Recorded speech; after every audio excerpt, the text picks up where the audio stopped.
Is there anyone who's blessed this morning? Are you blessed today?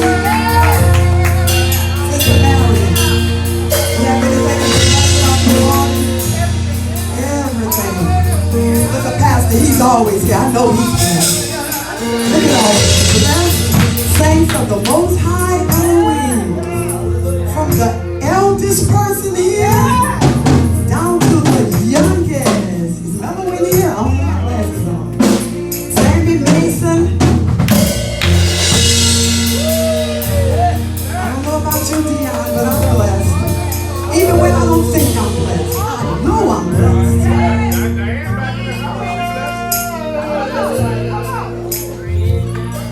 Such a beautiful song.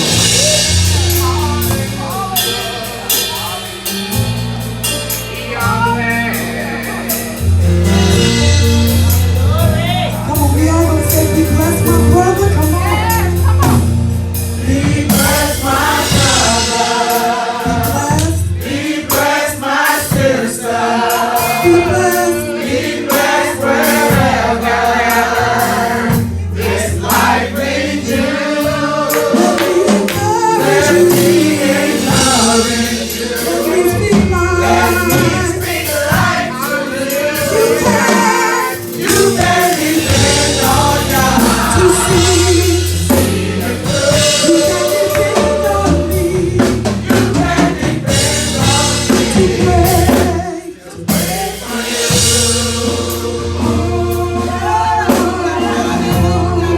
He's worthy of the praise.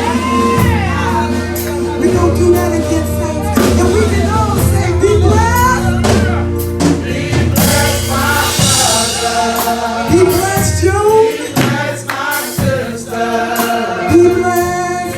Be blessed wherever His life leads you.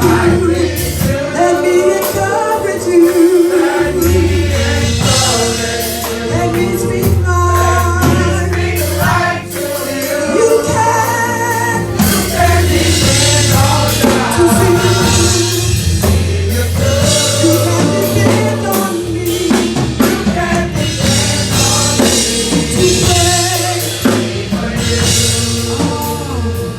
I don't know if you believe those words this morning, but the word says you might be hurting, you might be crying, you might be worried and frustrated too, but you have to just depend on Him. Have faith. Don't give up, saints. And I'm talking to myself. Atlanta, don't give up. You might be hurting.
As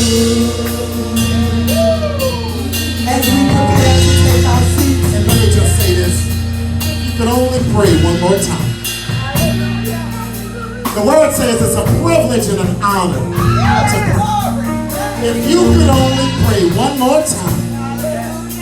Not about yourself though. Just it. Saving yourself means praying for somebody else. If you could just pray one more time. I want you to focus. I want you to just draw it all in. Because he says when we lift him up, he will draw. I just want you one more time. Let's pray it one more time. Be blessed, my brother. Be blessed. Be blessed, my sister. Hallelujah. Be blessed wherever this life leads you. Let me encourage you. Let me speak life to you. You can depend on God. You can see the good. You can depend on God. This is the last prayer.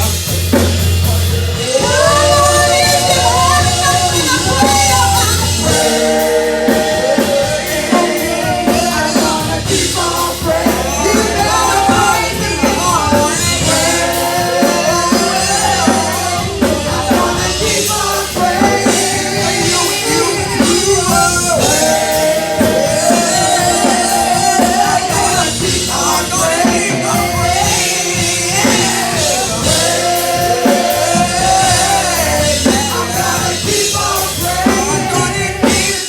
You can depend on God. You see the good. You can depend on me. Pray for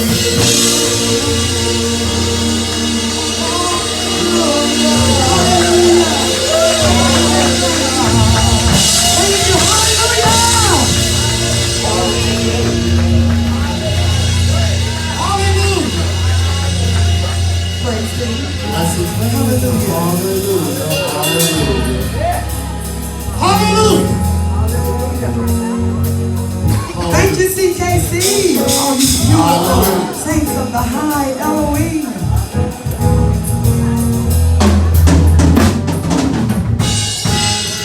So we're going to get into our Hebrew song quickly. Baruch haba. Come on. Baruch. Baruch haba. Beshem Yahweh. Hallelujah. Baruch haba. Beshem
Bless his name. Hallelujah. Good to have our scripture reading for this morning. Genesis chapter 18. Hallelujah. We bless his name. There's our brother Peter. Bless his name. Genesis chapter 18.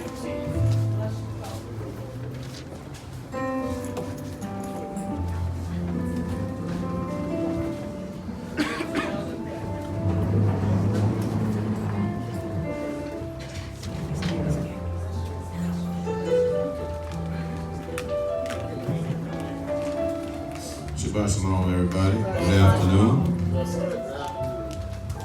As stated previously, Genesis chapter 19. Oh, I'm sorry.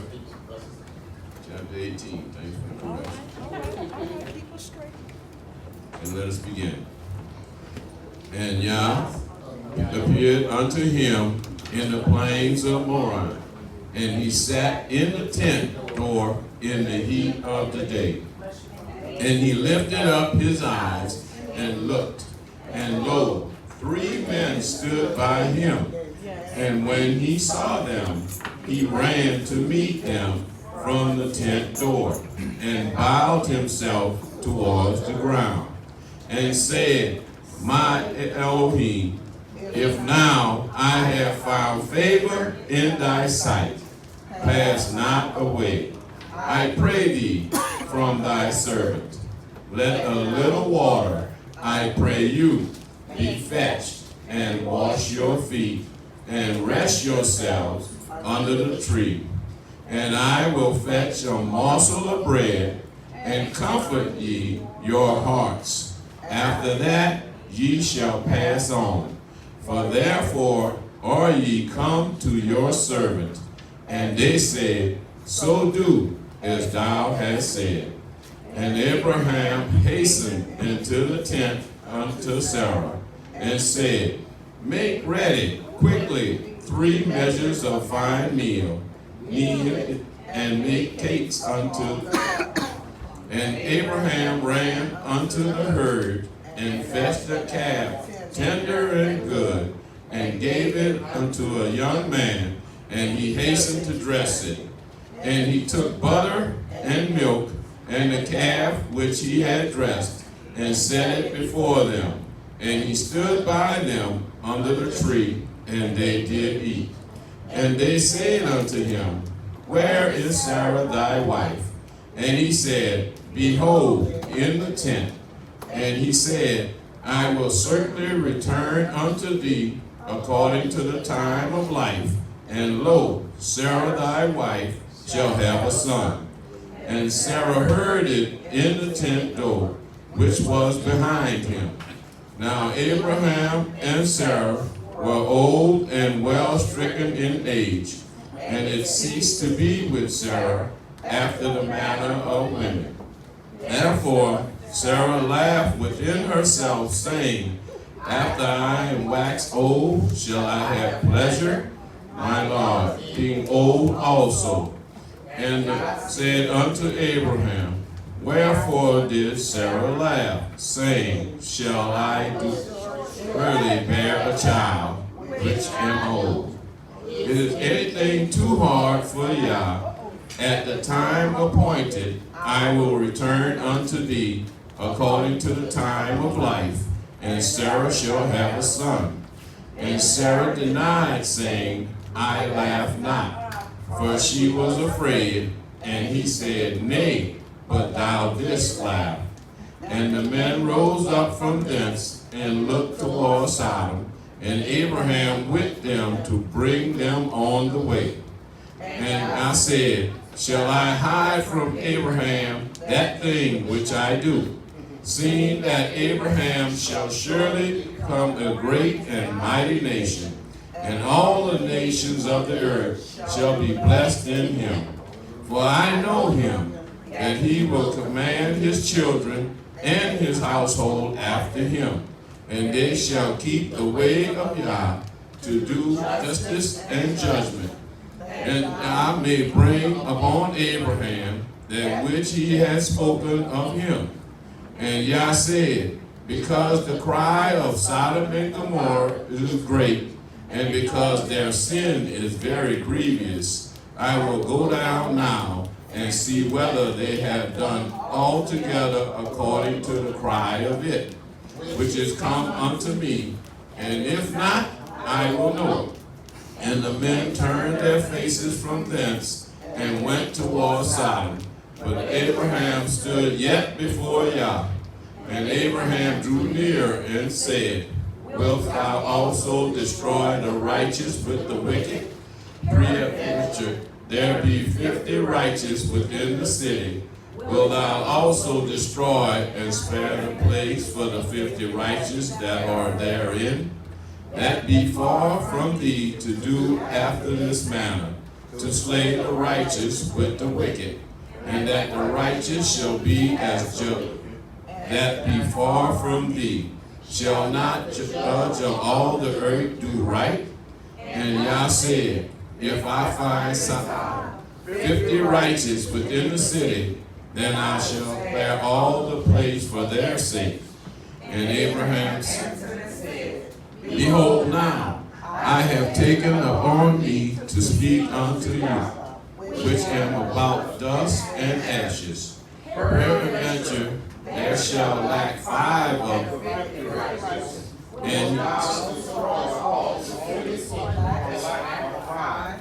And he said, If I find there 40 and 5, I will not destroy it.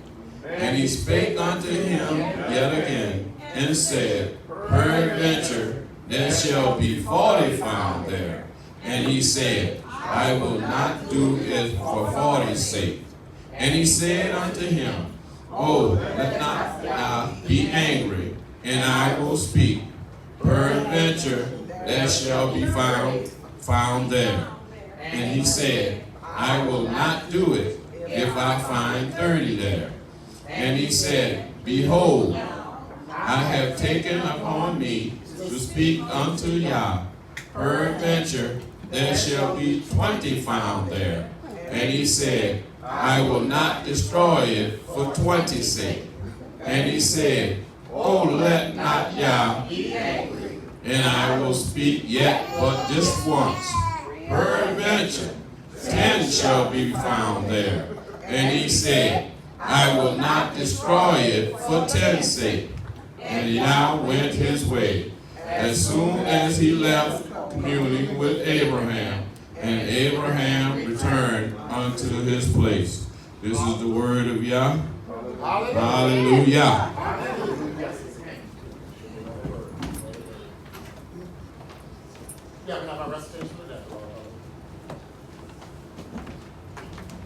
Blessed art thou, Yah, thy Elohim, King of the universe, who has sanctified us by his commandments, and taught us to write his laws in our hearts and in our mind. And Elohim spake all these words, saying, I am Yah, thy Elohim, which have brought thee out of the land of Egypt, out of the house of bondage. Thou shalt have no other Elohim before me. Thou shalt not make unto thee any graven image, or any likeness of anything that is in heaven above, or that is in the earth beneath, or that is in the waters under the earth. Thou shalt not bow down thyself to them, nor serve them. For I, Yah, thy Elohim, am a jealous hell, visiting the iniquities of the fathers upon the children, unto the 3rd and 4th generation of them that hate me, and showing mercy unto thousands of them that love me and keep my commandments. Thou shalt not take the name of Yah, thy Elohim, in vain. For Yah will not hold him guiltless that taketh his name in vain. Remember the Sabbath day to keep it holy. 6 days shalt thou labor and do all thy work. But the 7th day is the Sabbath of Yah, thy Elohim.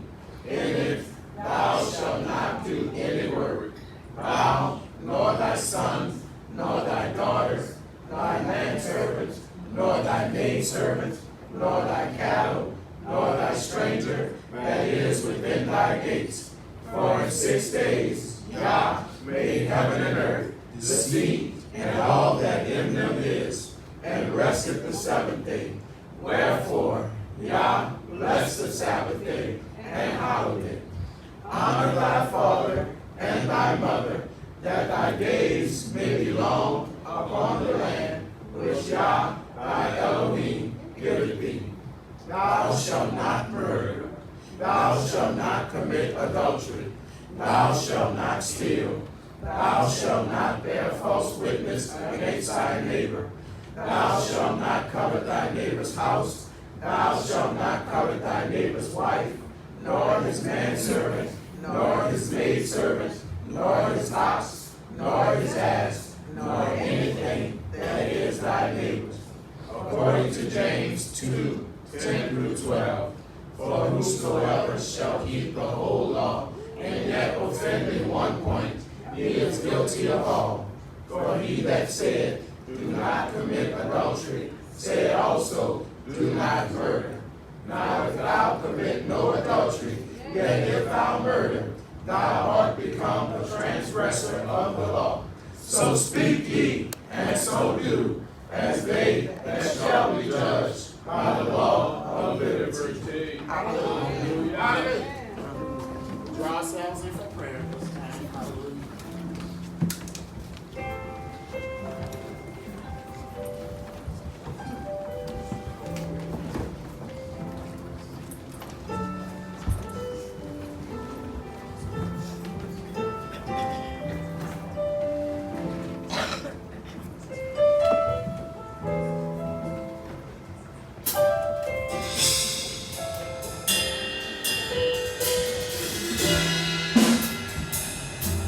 I don't mind waiting. I don't mind waiting.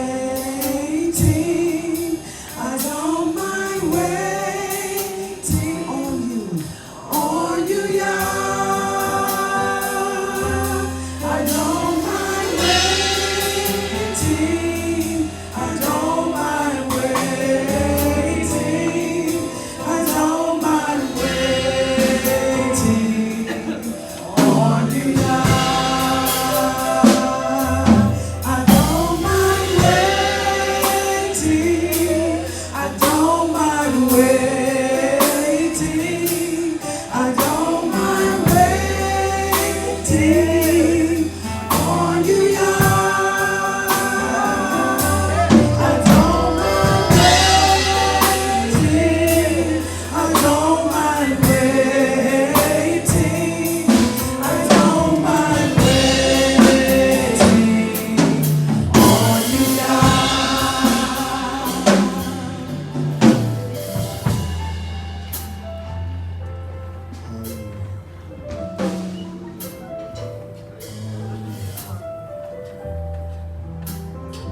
Father, you said in your word, you wait on me.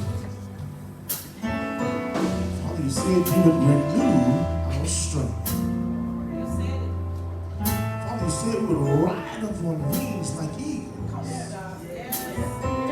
That we should run and not get weary. Father, you said we would walk and we would not faint. Father, we want to wait on you, Father. Father, we just want to wait on you. Help us, Father, just to stand still. Father, in this flesh, that's one of the most difficult things there is to do, is to stand still. But Father, you said if we would wait on you, Father, that you would renew our strength. So sometimes, Father, we get just a little tired every now and then. Father, the race gets we just get so tired from the race. Each and every day, Father, we could just wait. If we could just stand still and be encouraged, knowing that, Father, you sit high and that you look low. Father, blessed art thou, Yah Elohim, ruler of the universe. Father, you set us aside by your commandments. And you taught us to write your laws in our hearts and in our minds, that we would not sin against you. Father, we thank you for your laws. We thank you for your ordinances, your statutes, dear Heavenly Father, that you've given us to govern our lives. And Father, now that we have your word, Father, we just I want to say Toda Yah for looking beyond our faults. Father, you didn't have to, Yah. You looked beyond our faults, Father, and saw our needs, dear Heavenly Father. So we say thank you right now, Father, for one more day. Thank you, Father, for another opportunity, Father, to bow down before your throne and say, hallelujah. Hallelujah, Father. Father, you said you would quench our thirst, Father. Feed us with the manna from on high. Father, you told the woman at the well, if you drink of this water, that you would thirst again. But if you drink of the water from the well of Yehoshua, you would not thirst, but it would spring up into everlasting life, Father. And that's why we're living right now for life abundantly, Father. Our goal is to reign with you as King and Priest when your Son returns. Grant us the increase of your power right now, of your might, of your spirit, Father. Father, you say you can do exceedingly abundantly more than you would ask, Father, according to the power that is within us, Father. Help us to see the power that we already have. And the power comes from the blood. Father, had it not been for the blood, hallelujah, Father. Hallelujah, had it not been for the blood, the redemptive blood of our brother, where would we be? Help us right now, Father, we continue to press and press for the prize of a mark of a high calling in your name. Remember the household of faith right now. All the members of the house, our families right now, Father. Everyone's going through something right now, Father. Everyone's going through a test or a trial right now, God. And we just look towards the hill to which cometh our help. Knowing it comes from thee. We know that everything is going to be good. So we just want to honor you right now, yeah? We want to praise you for you deserve the glory, the honor, and the praise. Hallelujah, Father. So we just say, Toda Yah, we thank you. Ask the words of my mouth and the meditation of my heart. Be acceptable in thy sight. Oh, Yah. Oh, Yah. Oh, Yah, my strength, my redeemer. And your darling son, Yehoshua, HaMashiach. We say, hallelujah.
So the Hebrew letter we're doing today is Samic, and the numerical value for Samic is 60. And so just sometimes that the number 60 occurs in the word. I just want to go over some, and that is, so the width and the height of the temple in Ezra was 60 cubits. The gold statue that Nebuchadnezzar had was 60 cubits high. That's in Daniel. So the widows were supported by the church after they were of the age of 60 or 60. That's in 1 Timothy. The age of Isaac, when he had Yaakov and Esau, he was 60 years old. And the number of warriors that escorted Solomon was 60 warriors. But the main one I want to focus on, or at least mention, is that the number 60 occurs mathematically. It's a really important number because it's half of 120, and 120 is a really important number. It's 5 times 24, which is the number of days, so 5 days. So it's half of that. But that's an important number in mathematics anyway. But it's also important Hebrew-wise, and that is it's 6 times 10. And so 6 being the number of man, and 10 being the number of completion or order, or specifically our commandments. And so a lot of people, there's many ways to discuss the number 60, but some people see it as it is Yisrael, because it's man and it is completion or order. So, Hallelujah. Todayah. So, yes, so, thank you, I'm still okay, thank you. Okay. So, today's letter is Samic, and so I want to start by saying, so there's a lot of historians who believe that the original name of this letter was Sin, for a lot of reasons, and I'll get into more of that when we get to the letter Shin, toward the end of the alphabet. But, so the word Samic, all right, so there's four characteristics. So the picture, this is a picture of a thorn, and we all, we know thorns, you get caught by thorns. Yeah. Yes, I know personally, I don't have any positive recollection of thorns, okay? In the flesh. But we'll see what the Spirit has to say. So the phonetic sound of Samic or Sin is S, our modern S, although the Latin letter X was derived from this picture. And so it means to hate, to grab, to protect. We'll come back to protect. To pierce, sharp, hold, prop, or vine. So, of course, like I said, when we think of thorns, we think probably of the grabbing, the hate, the sharp, the pierce. But, so the nomadic Hebrews, they use thorn bushes as a barrier around their cattle to protect their cattle from predators. And that is quite a revelation. My father and I were talking the way here, and we were talking about the dichotomy of nature. And dichotomy for all y'all youngsters. You don't know what that means. You gotta teach, break it down, Pop. It's the positive and the negative, or it's the opposites. So it's one item, and it could mean, or it can do multiple polar opposites of each other. So while we understand the thorn, and similar to the rain. The rain can be a very powerful, very negative thing, but obviously it's the very essence of life as well. So, so we can, and I did on so I just saw the prop here. So the word Samic, my brother listed in the scripture, Leviticus 3:2, and he shall lay his hand upon the head of the offering. And so that word lay is literally translated as Samic, and we see there, so Samic means to support, or to prop up, or to lift up. And we'll go to Sin. So like I said, what a lot of historians believe to be the original name of this word is Sin, which would be spelled Samic or Sin, Yod Nun.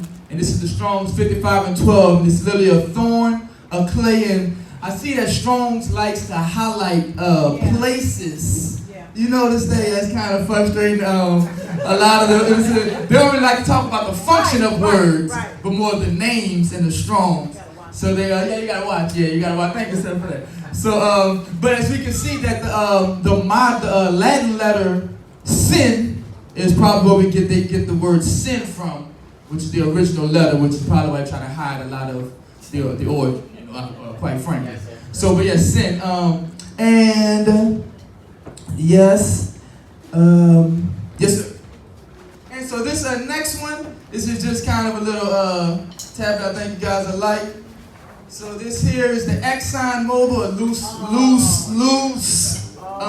picture of the symbol, but as we see here, and we know that the oil companies are definitely a nice thorn in the side for humanity, and that's obviously with the missing top part here. And this is also the double cross that the Knights Templar, the Jesuits, who had a big influence in this new age, this new world order.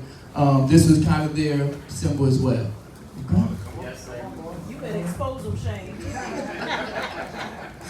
So, all right. So just briefly, so I want to talk about this root word suk. I think you're gonna like this. So this is sin or Samic kaf. If we remember, the kaf is the palm of the hand, which means to bend or to allow, to tame, but also can mean to cover, as the elders normally do with their anointing. They cover us with the oil on our head. So the word thicket.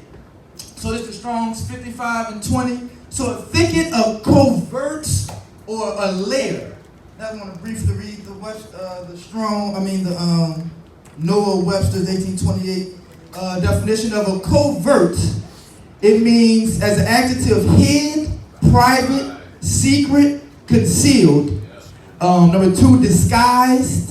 Number 3, sheltered, not open or exposed. Number 4, undercover, authority or protection.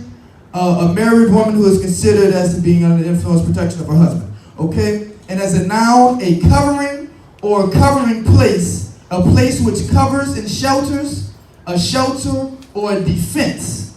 Okay? And a thicket is a wood or collection of trees or shrubs closely set. Okay? A wood or collection of trees or shrubs closely set together. And a lair is a place of rest, a bed or a couch for a wild beast. Okay, so just stay with me. So the next one. So this is the root word suk. Okay, and obviously I think some of you know where I'm going now. And this is the word sukkah. Yes, sir. Or sukkah, as we I think my grandfather, ahead of his time, way ahead of his time, So this is the word sukkah, sin or samic, kaf, hay. So sukkah, this also means a thicket or a booth. I'll just briefly read the Webster's. A booth is a house or a shed built of boards, boughs of trees, or slight materials for a temporary residence. Okay? Yes, sir. And so yeah, sukkah. Okay, then we can see how the language builds on top of each other. And lastly, okay, this is the term Chag HaSukkot. Okay, and this is the Chag is the word feast, which is the picture of a wall, a chet or an H, and Gimel, the picture of a foot, so an outside gathering. And the prefix Ha means the, and of course we know Sukkot, the feast of ingathering or the feast of booths. Hallelujah. And next week will be Ayin. Hallelujah.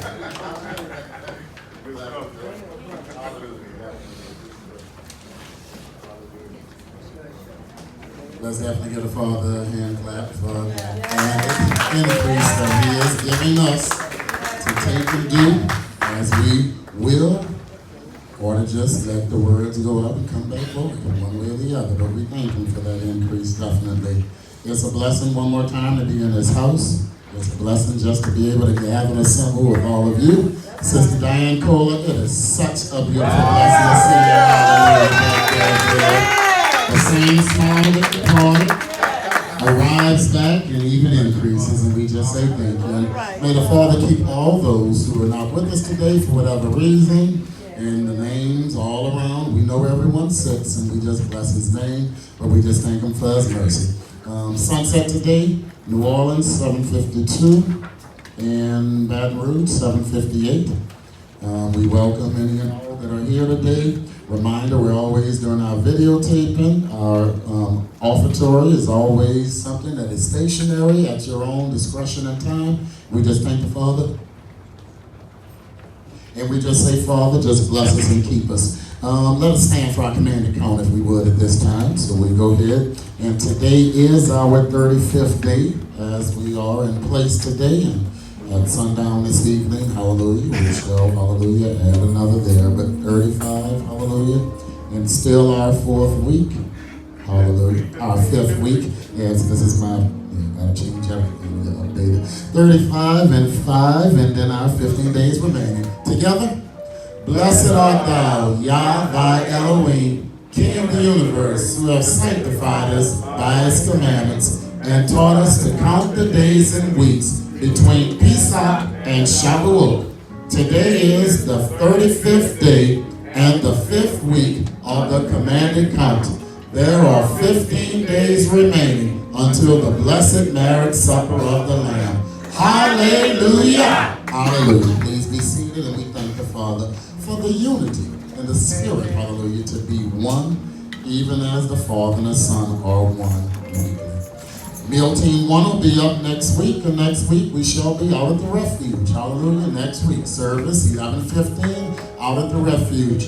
If Yah says the same as he is working to make happen, we will have a new commercial refrigerator out there, which will definitely help us with our storage and goods and usage while out there.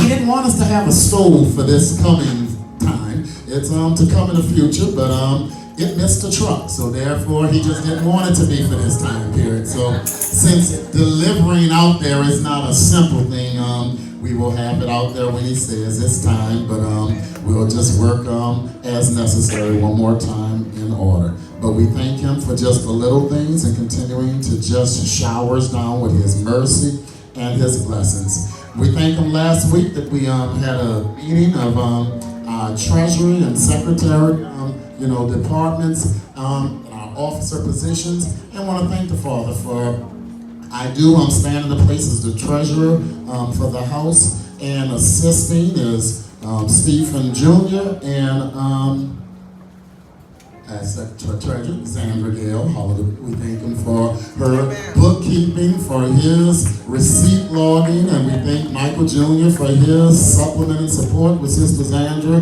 and taking care of things in her absence, as well as to support with taking care of the deposits and things on a weekly basis. And then we have for us our secretaries, Ms. Pam Cousteau, and her assistant, Sister Yolanda, and also assisting is Miss Page, and hallelujah, and we bless his name, hallelujah.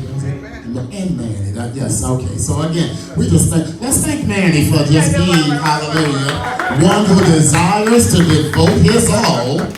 And I caution him just as you all caution him. Let's remember to make sure that wife stays right with you on step, so that, hallelujah, that union can be one all the time. Hallelujah. Bless his name. We thank Sister Dion and Paige and them, our media team, because we want to make sure that we're doing some things, getting information out, always improving and doing things better, and so that we can also keep things a little just circulating from announcements here, but that also are reminding you of things as they go through the week for everybody's mediums, those who have cell phones, those who have who do texting, email, those who don't. We want to make sure that everybody stays aware. Hallelujah, bless his name. As you can see, we have some updated order of service cards that are out there in the pews, and we have. So we just want to make sure the other ones have been removed that Miss Kaya found. So therefore, if she didn't see it, that's why it's still out there. But she found all she can. And thank you, daughter, hallelujah, for gathering those old. And as you can see, this is more reflective of our program today. We are looking to have another card that'll be out there that will have our regular opening song, which is The Kingdom of Yah is Nearing, Blessed Are They, as well as The Test. So as we get that all going, look to have those accord with those three songs, and let's keep the holy days. So therefore, it'll be one card that'll just keep our openings throughout the seasons, hallelujah, always available for our regulars as well as our guests, and we'll just keep that going. Bless his name. In our men's bathroom is a table for changing. Hallelujah. It's not the one we bought. That thing just would never come together. You'd just be amazed sometimes how things cannot be so simple. So while we just went on and said, let's make do with what we have until getting that one together one way or the other. But if nothing else, we have a table in place. Yahweh's already gave us one the right size. And so we padded it up and made it for that availability. So we bless his name. Hallelujah. Just to note that if you should smell a slight smell of gas in the rear, I'm aware of it, and Cameron's back there, and monitoring that. And again, if nothing else, we have our food going. I will have someone come and take a look at it just to make sure there's nothing out of the way that it seems, other than, and from time to time we've had a faint smell. But just know that we are aware of that. There will be dance rehearsal after service today for our original ladies with How Great Is Our Yah to celebrate us with having dance and on Shavuot, as well as we have already talked about that we'll do an encore of our place of worship performance on that date as well. So today's rehearsal though will be for How Great Is Our Yah for the original ladies. Morning study this morning was very, very enlightening, and just want to thank the Father for just giving us place and opportunity to do that. And for those who are here, just for seeing their interest and wanting to just trying to just peel back that layer for personal understanding a little bit better. Because as mentioned with them, the world by and large comes out of the world when the Father is called into the truth. The truth is the commandments. That's basically, you're leaving the world, and no longer are the commandments nailed to the stake. They now have substance. And then, specifically to the fourth commandment, now you have an appointed time. And it's no longer just what man has implied change to be, but it's the Sabbath, the weekly Sabbath. It is the gateway for all understanding that comes abound. But where we of the saints have really missed is we went from the weekly Sabbath to the annual Sabbaths, which is great in thought. But how can you know when to keep the holy days lest you first go through the head of the month?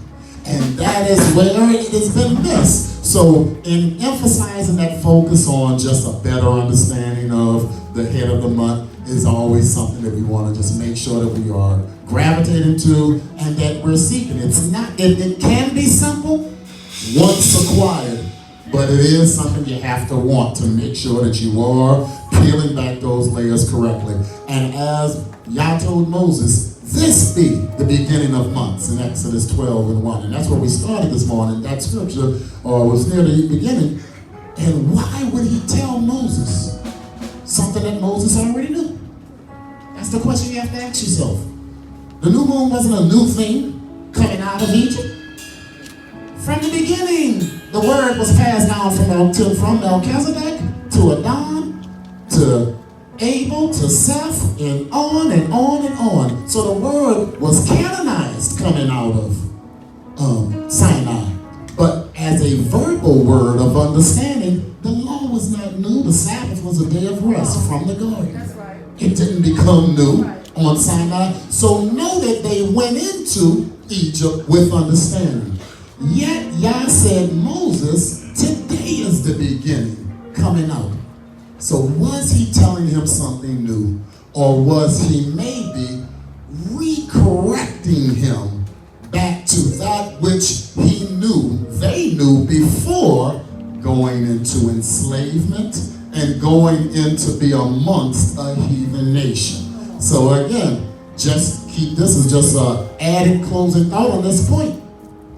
What was a new moon to Egypt, where Israel had been in captive, enslaved for 200 or so years?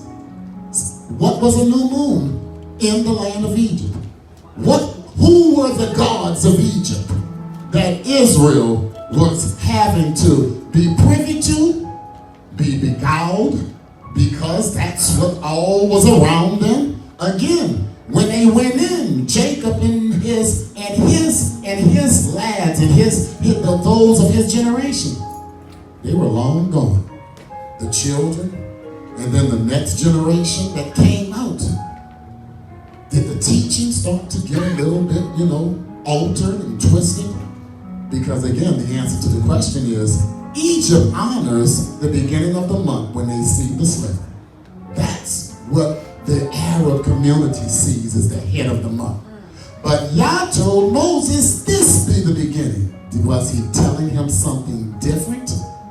Because if seeing the sliver is the beginning, why did he have to tell him anything at all? Just look up and you know when the head of the month is.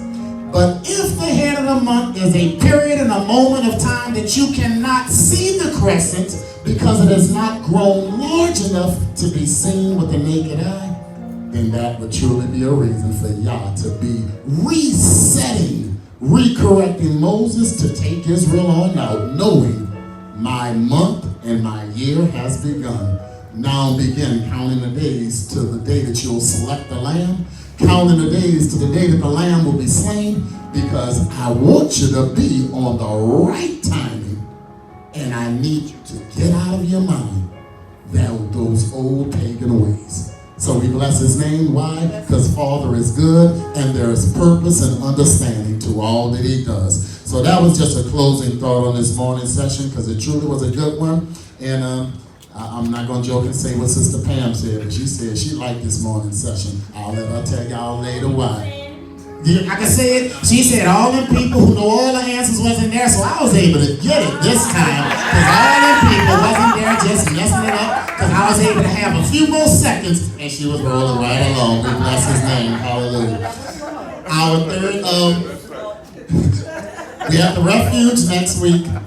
The following Monday, June the 3rd, head of the month, the third head of the month. We'll be right back here for 7. Then Shavuot, June 9th. And our theme, entitled specifically, Breathe on Us. Breathe on Us. Hallelujah. The song is Your Spirit. But what are we asking his spirit to do? Breathe on us, as he did to my sister and brought her back to us with a great, wonderful smile. Hallelujah. So we bless his name. Couple of signs of the times to just engage here. The politics of immigration.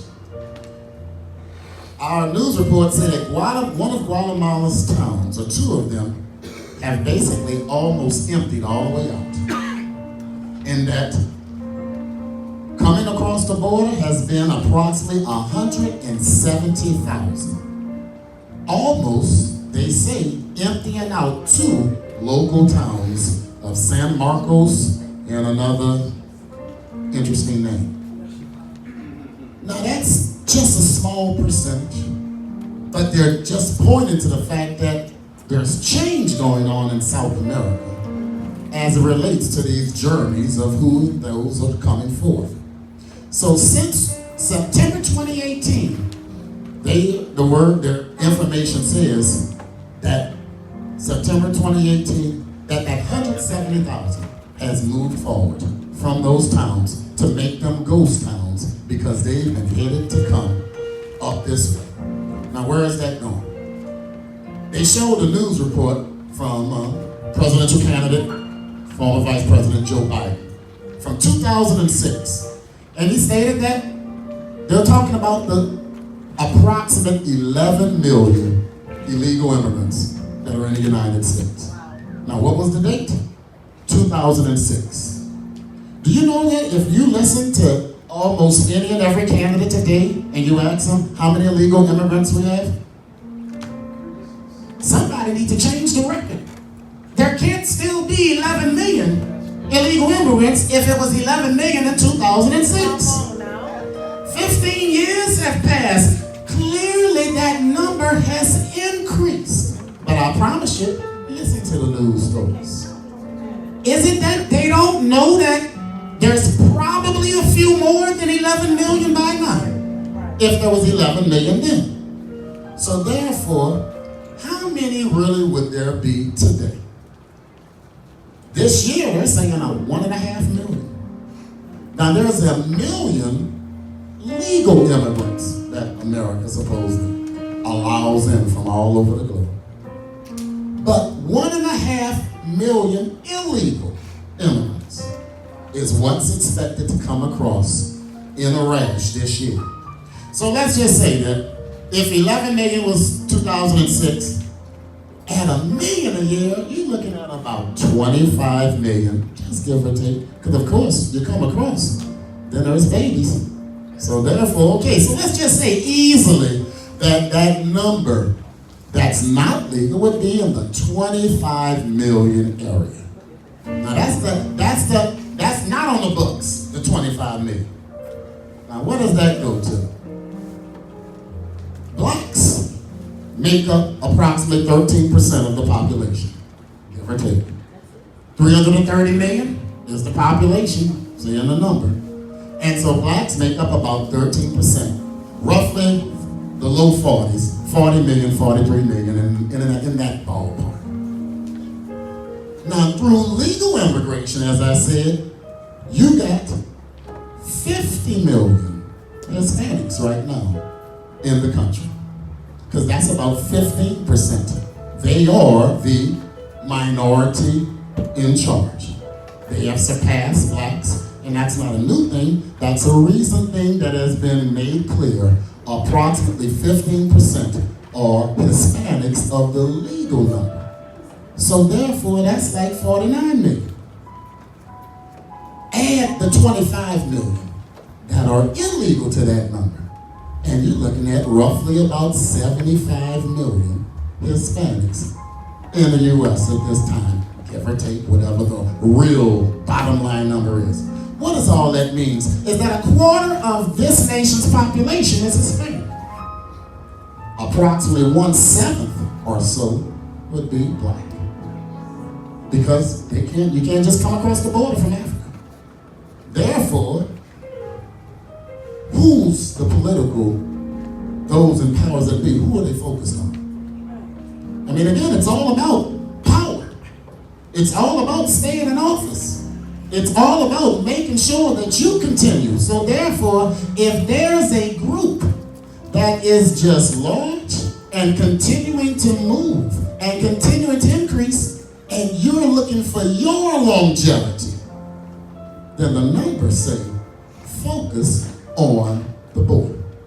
Not focus on closing the border, but focus on the group that's going to control the elections to come. So if that's the vote that you can get, then you put all your money on keeping that border open. Because that's the vote that you know whoever can get that 1/4 of the population to focus on them, then that's the one. That's where we are today. Again, it's just numbers. And politics is nothing about heart and love and none of that. This is about the power to be in office for 10, 20, 30, 40, 50 years. Well, you need to know that you got a vote that you can count on for 10, 20, 30, 40, 50 years. So therefore, if all of your ducks are in that row, then that's just something to think about. It has nothing to do with what you think about it. It's always know what you're working with so you can understand what the powers that be are working for. Everybody has an agenda. That's the story. We have an agenda, salvation. Those outside of this building, they got an agenda, power and control. And believe you me, they are looking at the numbers that you and I are not aware of or not thinking about. And the words that they say, the conversations that they engage in are to extend their authority. So therefore, it's not about what is right, it's what keeps them in order. Lastly, on this other thought here, in 2015, there were over 600,000 abortions in the United States. In 2015.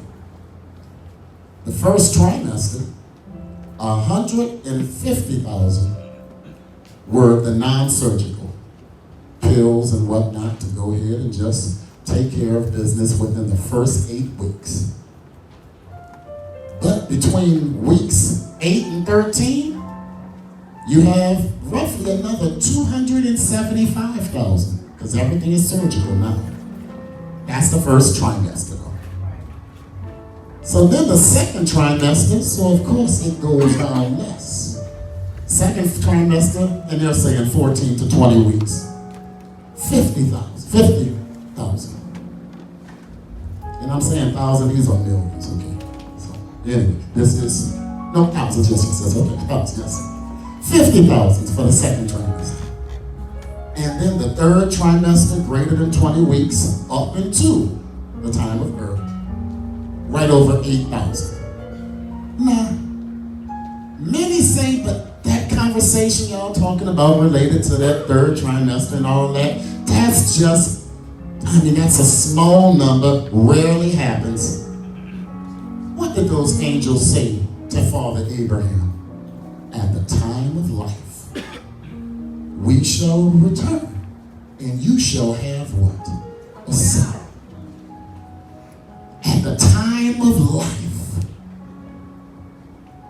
Father begins in the beginning. It's life.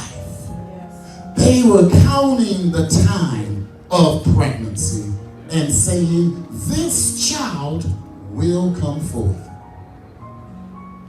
It is not a small thing.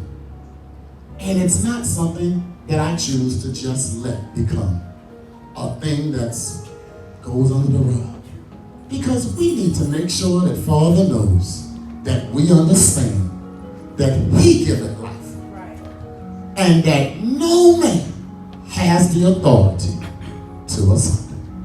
And so therefore, it matters that 8 to 10,000 children after 20 weeks yearly are still surgically put to death.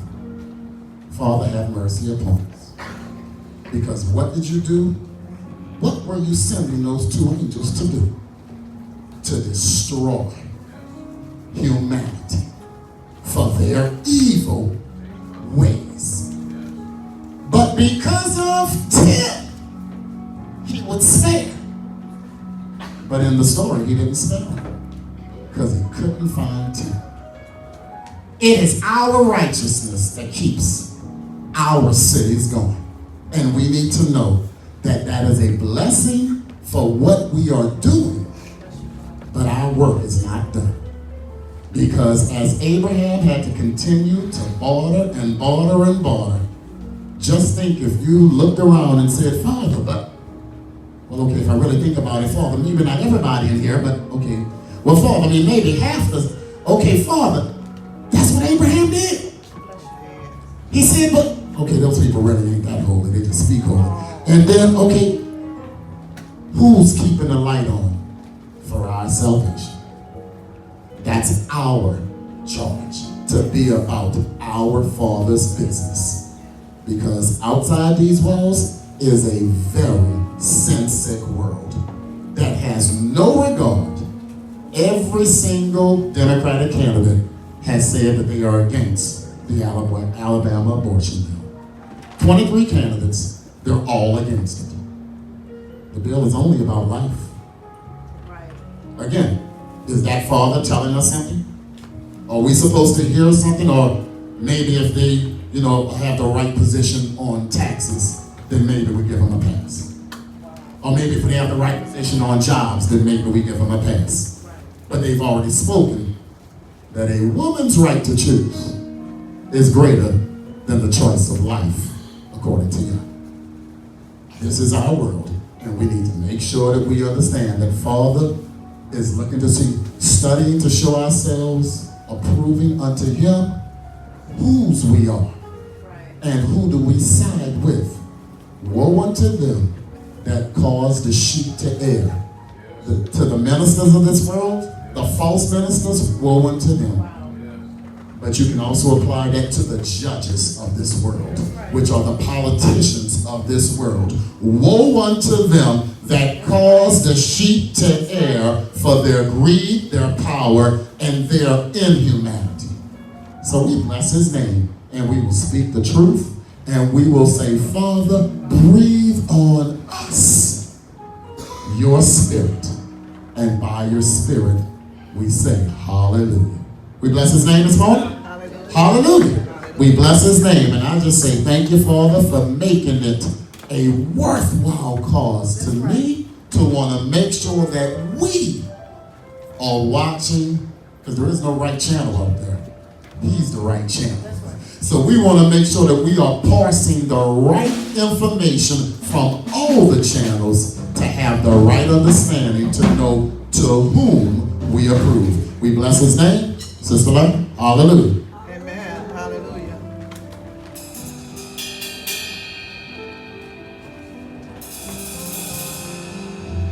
Shabbat shalom again, everybody.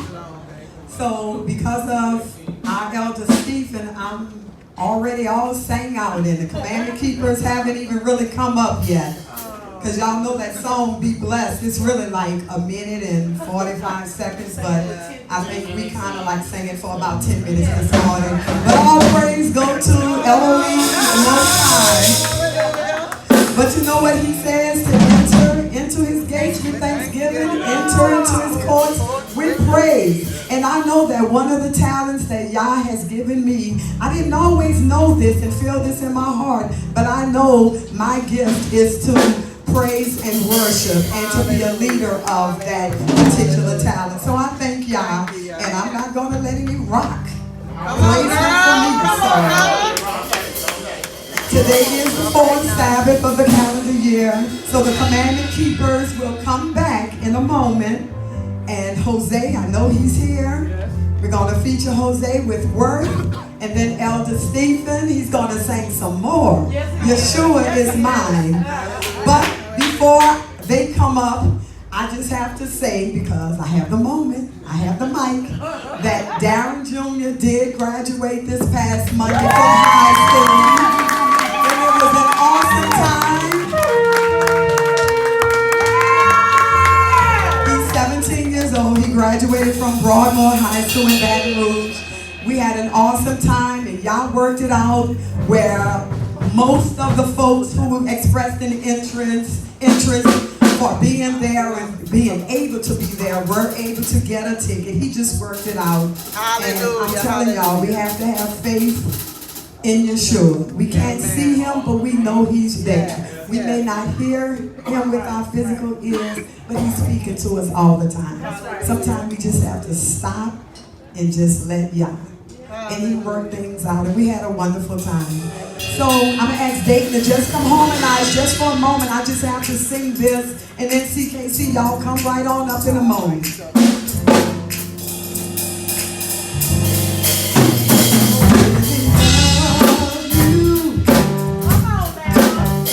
I really love you because you first loved me.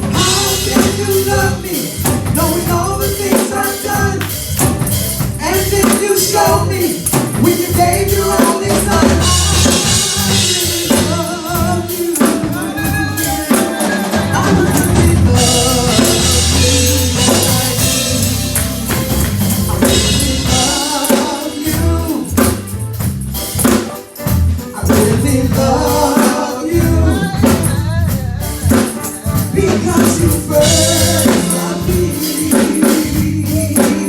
I really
You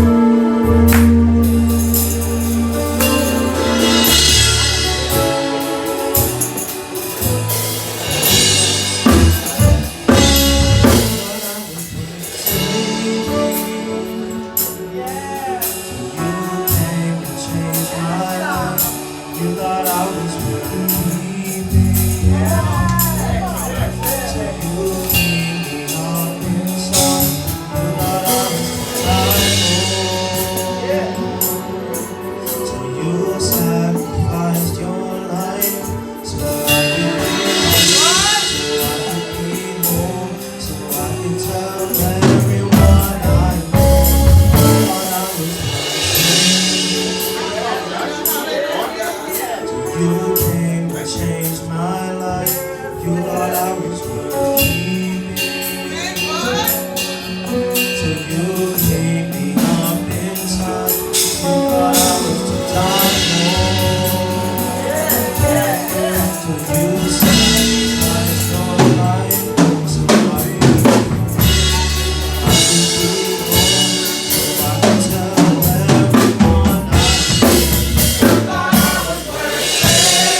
Yes, I am. Yes, I am. Oh, Shema.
Yes, yeah.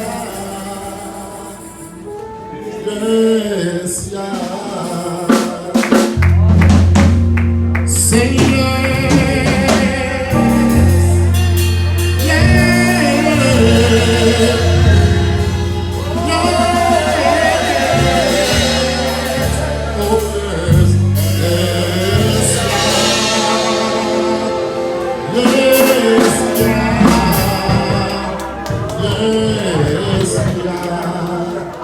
He woke me up this morning.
down.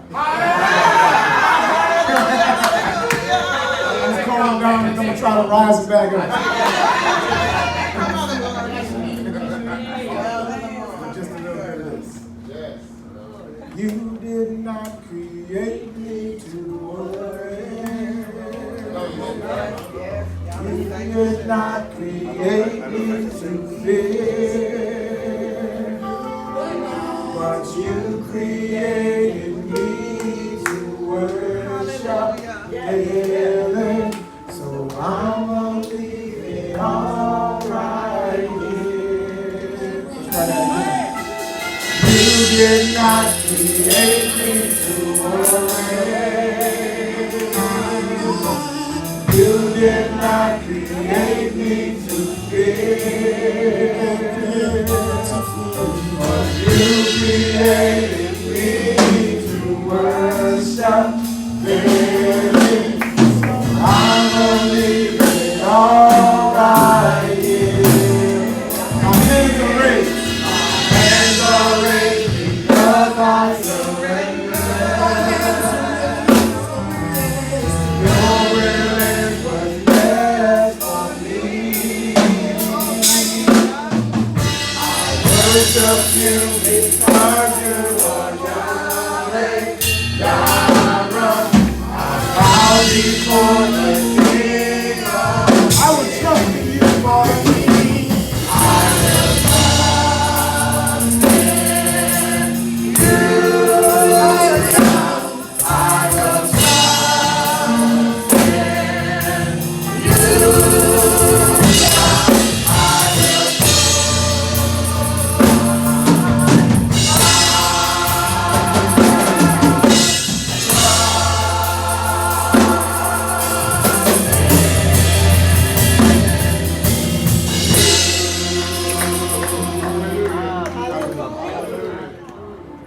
trust in you.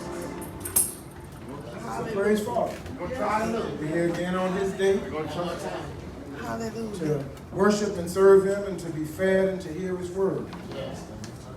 We are in the midst of the countdown or count up, whichever way you want to see it, to the blessed marriage supper of the Lamb. Hallelujah. Which will be celebrated in, what did we say, 15 days early? So what exactly is the meaning of the marriage supper of the Lamb to you? What does that mean? So we're saying marriage in that, so are we actually talking about marriage? Is it going to be a marriage? Is there going to be a wedding? Is there going to be a celebration? Are there going to be limousines and bridesmaids and grooms? Is that what's going to happen here? There's going to be something more than that. A lot more than that. Something much greater than that.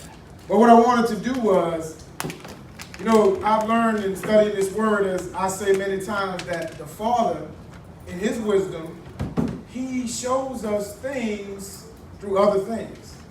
He takes examples of things that He actually gives to us physically to show us a greater meaning spiritually. So nothing that the Father does is by accident. 1 Corinthians 13 verse 12 says, "For now we see in a mirror dimly, but then face to face.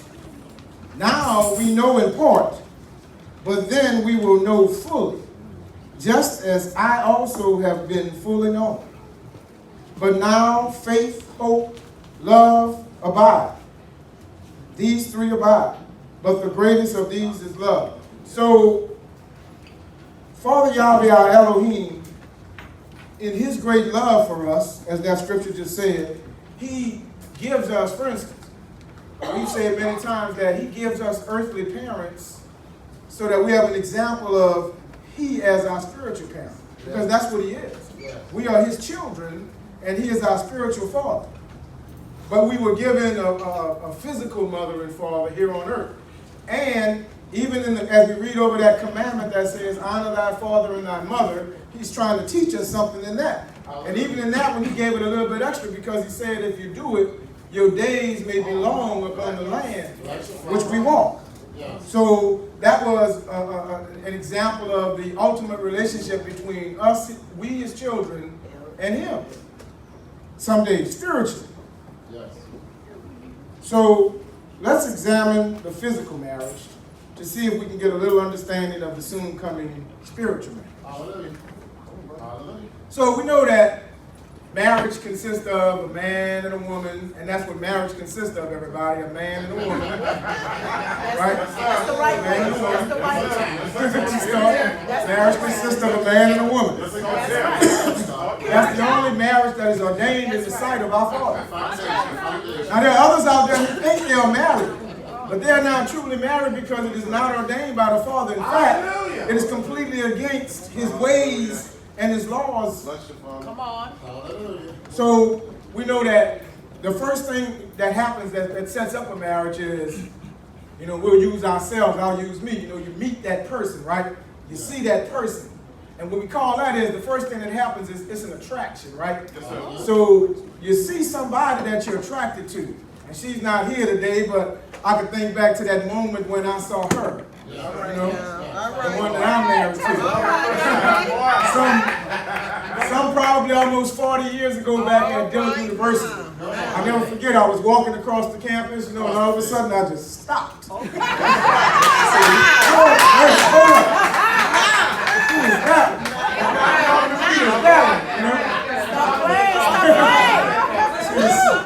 She was all about, but the thing of it is at that moment, y'all, I saw what I liked, but understand that was just a shell, an outside thing. It was a package, right? And the package was wrapped with what's on the outside of it, what looked good to me, what might look good to you. And it did look good to me, y'all. So, Come on back. so I had to find a way to approach her, to meet her, and how that happened, So that's the attraction. But the problem with the attraction, like I just said, is the attraction is just superficial. It's a physical thing. Because you know what? You ever been attracted to somebody now, and the next thing you know, you're not really attracted to them at all? Because whatever it was that you was attracted to is either faded, or you've seen more of them, and the more of them outweighs the attraction you ever had for them in the first place, right? Or maybe they just opened their mouth and started talking, and the whole attraction was over, right? And it's done. It was done. So that's that attraction part. So the next part is if you make it through the attraction, right? Then old folks, and I'll use this term, and I'll use two of them for the younger folks here. Then a courtship begins, right? Or a dating period for you young people. The old people said you were courting, right? You're going to court each other. So then the courting begins. And it's during the courting period that we begin to learn about the person that we were attracted to. And the thing about it is, if you all know that, especially at the beginning of that attraction and the beginning of the courtship period, we are always just on our real best behavior, right? There are things like, I remember Lisa in general, she didn't even want me to see her eat. I was like, look, I know you eat. And she didn't want to eat it, it was just that thing, she didn't want to eat in front of me. But people are like that, right? There's just certain things you don't want to do, you just want to put that best foot forward. But if that courtship period continues on for a period of time, then you at least begin to get some of the real, right? Some of the real deal. You start, because people can't hold it in forever, right? Sooner or later, they start letting the truth come out, right? They start letting the real part of them come out. And so, then we begin just to see it. So now in courtship, if it's right, the courtship will continue on either. But also in the courtship, it can cut off there too, because you might learn some things in courtship that becomes negative for you, that you don't want to deal with, that you can't deal with, and so you move on. Come on, Sam's 1 Corinthians chapter 2 and 14. 1 Corinthians chapter 2, verse 14 through 18.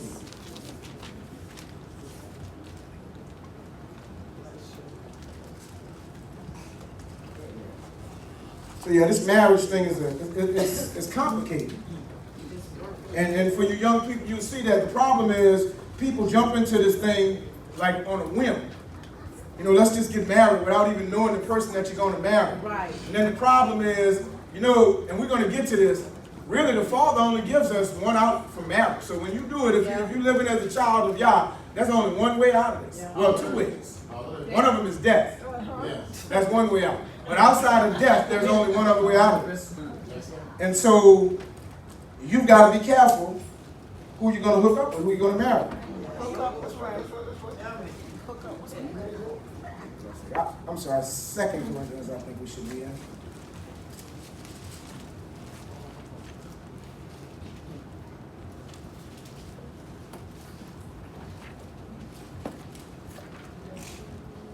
I must have just misread that scripture, but so we're just going to move on. Proverbs 31:10 reads, an excellent wife, who can find one?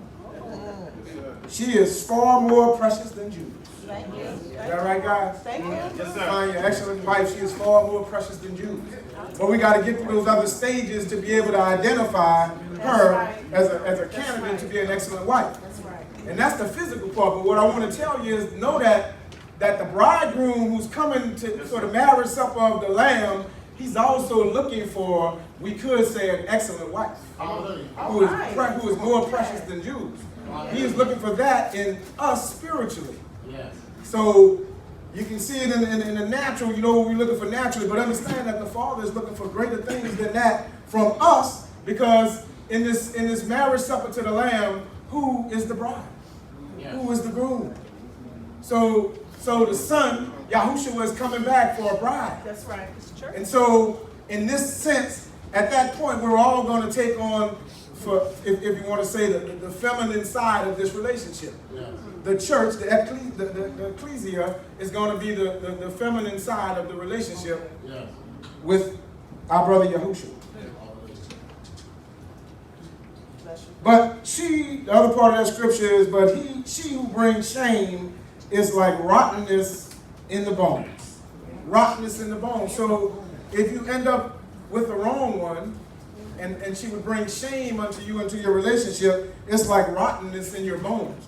And by the same token, as part of this ecclesia, we can't bring shame unto our soon-coming bridegroom. We've got to be perfect. Because in his word it says, be ye perfect as I am perfect. And he's looking for a perfect bride. One without spot, one without blemish. But that's also what we should be looking for in our physical marriage. Like I said before, if you just go for the attraction, you're probably going to be in trouble. Right? But because of our carnality, that's one of the most important things to us. Right? Because you don't really want to look at someone who you don't find physically attractive and think that one is the one that you're going to have to be your mate. But that one might be the very one that the Father has sent for you or for me. But we X them out because they are not physically appealing in our minds. So we pass by them. We pass them by. We've got to be careful, y'all. Because I remember my mom told me when I was young, she said everything that look good is not good. All right now. And everything that is gold don't glitter, right? Everything that's glitter is not gold, however that goes. But she told me you got to be careful, son, in what you're doing. 1 Corinthians 6:9. Or do you not know that the unrighteous will not inherit the kingdom of Yah? Do not be deceived. Neither fornicators, nor idolaters, nor adulterers, nor effeminate, nor homosexuals. No, they must not see this in this book, right? I mean, because maybe they black it out in their Bibles. I don't know, because they must not see this word. Nor homosexuals, nor thieves, nor the covetous, nor drunkards, nor revelers, nor swindlers will inherit the kingdom of Yah. So, when we're out looking for a mate, when we get that person we want, what if these characteristics are their characteristics?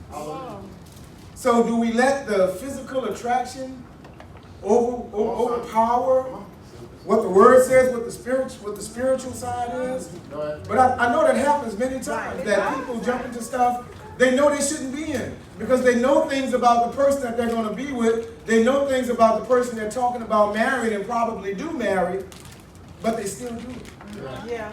But they still do it. And you know what that is? Foolishness. The opposite of wisdom. Because if we are wise, we would consult this. You know, it would be better, and I know it's difficult because a lot of people they don't get their calling at a young age.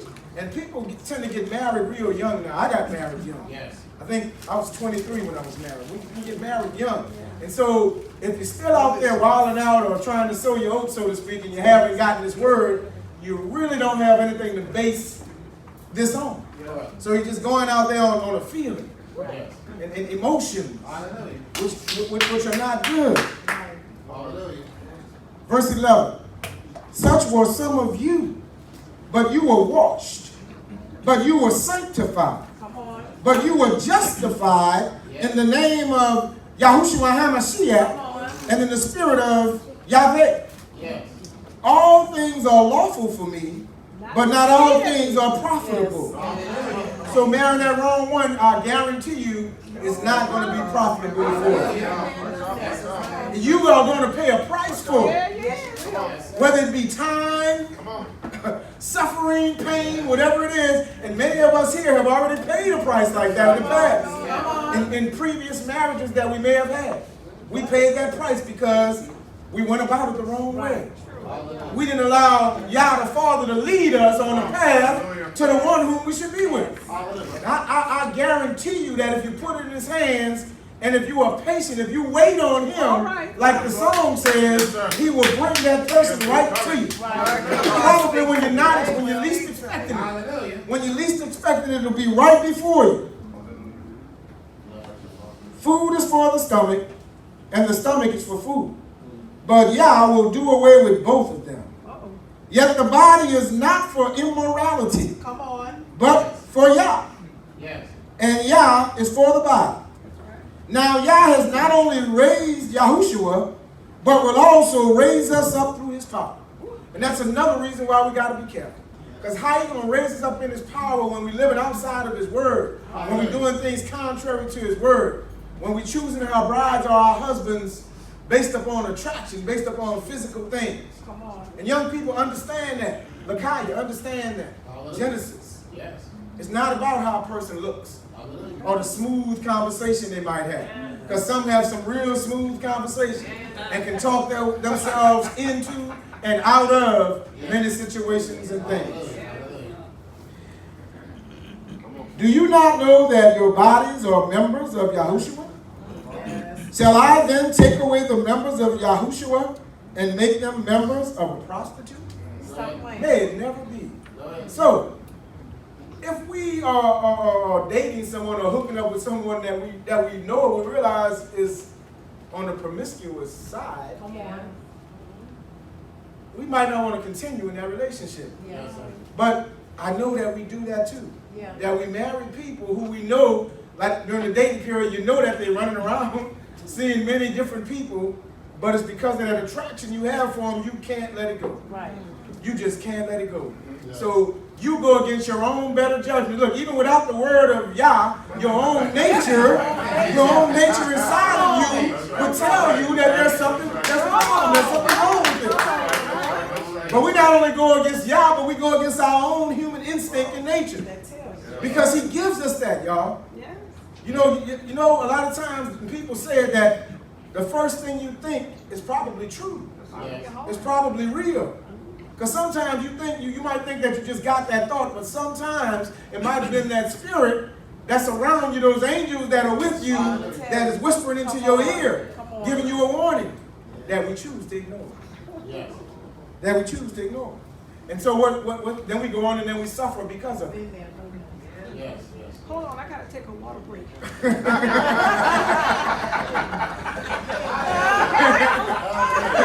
Stop playing.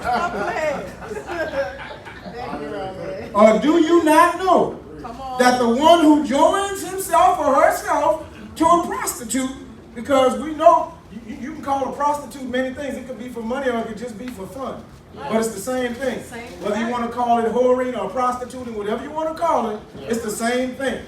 But this word says that whoever joins himself or herself to a prostitute is one body with her or with him. So this is what you're joining yourself into. Now, once you do that, Since oil and water don't mix, how can you be part of the body of Yahushua and part of the body of Yah if you are part of the body with a prostitute or a whoremonger? This is important. Is that important? This is important for us to know and for us to think about. He says, the two shall become one flesh. So if you join yourself with a rotten, evil flesh, then what have you done? Because the word says that the two shall become one. And that's not what the Father wanted when he said that originally. That's not the two he was talking about. Right. But you notice that one act that he's given us between a husband and a wife, children. Notice I said between a husband and a wife. That act that he's given us that we call love, making sex or whatever. In the midst of that act, we are physically joined as one. But the Father ultimately expects for us to be joined spiritually as one. To become one in spirit. To rise above the physical uniting to the spiritual uniting. Because if we're spiritually united, our worship, our praise, our service is that much more powerful. Because two is always better than one. But the one who joins himself to Yah is one spirit with him. Flee immorality. Every other sin that a man commits is outside the body. But the immoral man sins against his own body. Or her own body. Or do you not know that your body is a temple of the Holy Spirit who is in you? And maybe some don't have that yet, but you plan to get it, and it can't enter into you if you're immoral. Or if you're dealing in immorality. There's forgiveness for it. So I've been immoral before. Right. Let's just keep it real. And I know I'm not the only one in here who's been immoral before. You know, call it what it is, you know. We can get away from that, but if you continue to live that sort of life, it leads into your destruction. It's, you know, Mom sings that song, I won't let anything separate me from the love of Yah. But this will separate you from the love of Yah. From the love of Yah. Or do you not know that once that your body is a temple of the Holy Spirit who is in you, whom you have from Yah, and that you are not your own? Yes. So you don't own yourself. You don't possess yourself. You are His. You are His possession. So really, you're not yours to do the things that you're doing. You know, you're taking on something that is not your right to do. And some might say, well, this is me. This is my body. I do what I want. And that's true. You do. But there's a price for it. There's a penalty for it. You can do whatever you want. And the Father going to show you what happens when you do whatever you want. Now, if whatever you want to do is within His will, then you're okay. For you have been bought with a price. And we know what that price was. That blood that was shed for you. It paid the price. Therefore, glorify Yah in your body. Don't ignore that sign of truth. Genesis 39, 7 through 12. So, if we keep these things in mind, we know I'm talking about a lot of physical stuff, but think about the ways spiritually that we could fall short of being ready when the bridegroom comes. We're going to get to that parable about that soon, but you got to be ready. If you're not ready when the bridegroom comes, then you're not getting married. You're not going to be part of the marriage. You're not even invited to the marriage supper. Because that's what we're talking about. We're counting up to the marriage supper. Genesis 39, starting at verse 7. It came about after these events that his master's wife looked with desire at Joseph. And she said, lie with me. Wow. But he refused and said to his master's wife, behold, with me here, my master does not concern himself with anything in the house.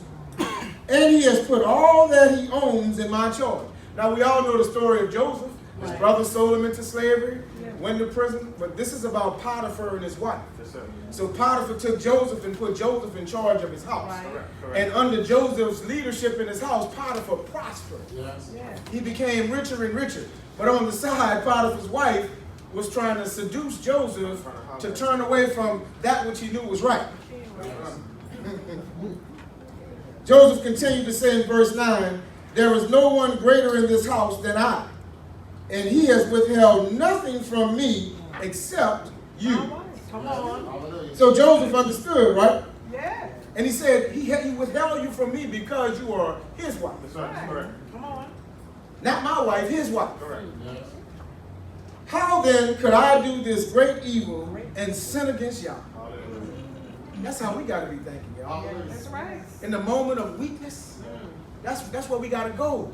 Yeah. We got to remember that if we carry through in this moment of sexual temptation and weakness, we are sinning against y'all. That's right. And we are sinning against our own bodies. That's right. I know it's hard in a moment of heat to think of scriptures, but if we want to go on, if we want to move forward, that's what we have to train ourselves to do. That's right. We got to train ourselves to be able to call upon the word of Yah at any time, at any moment, especially in a moment like that. It's not easy. It's not an easy thing to do. That's why I said we got to train ourselves. Train. Because our flesh doesn't want to do that. You see, our flesh wants to give in.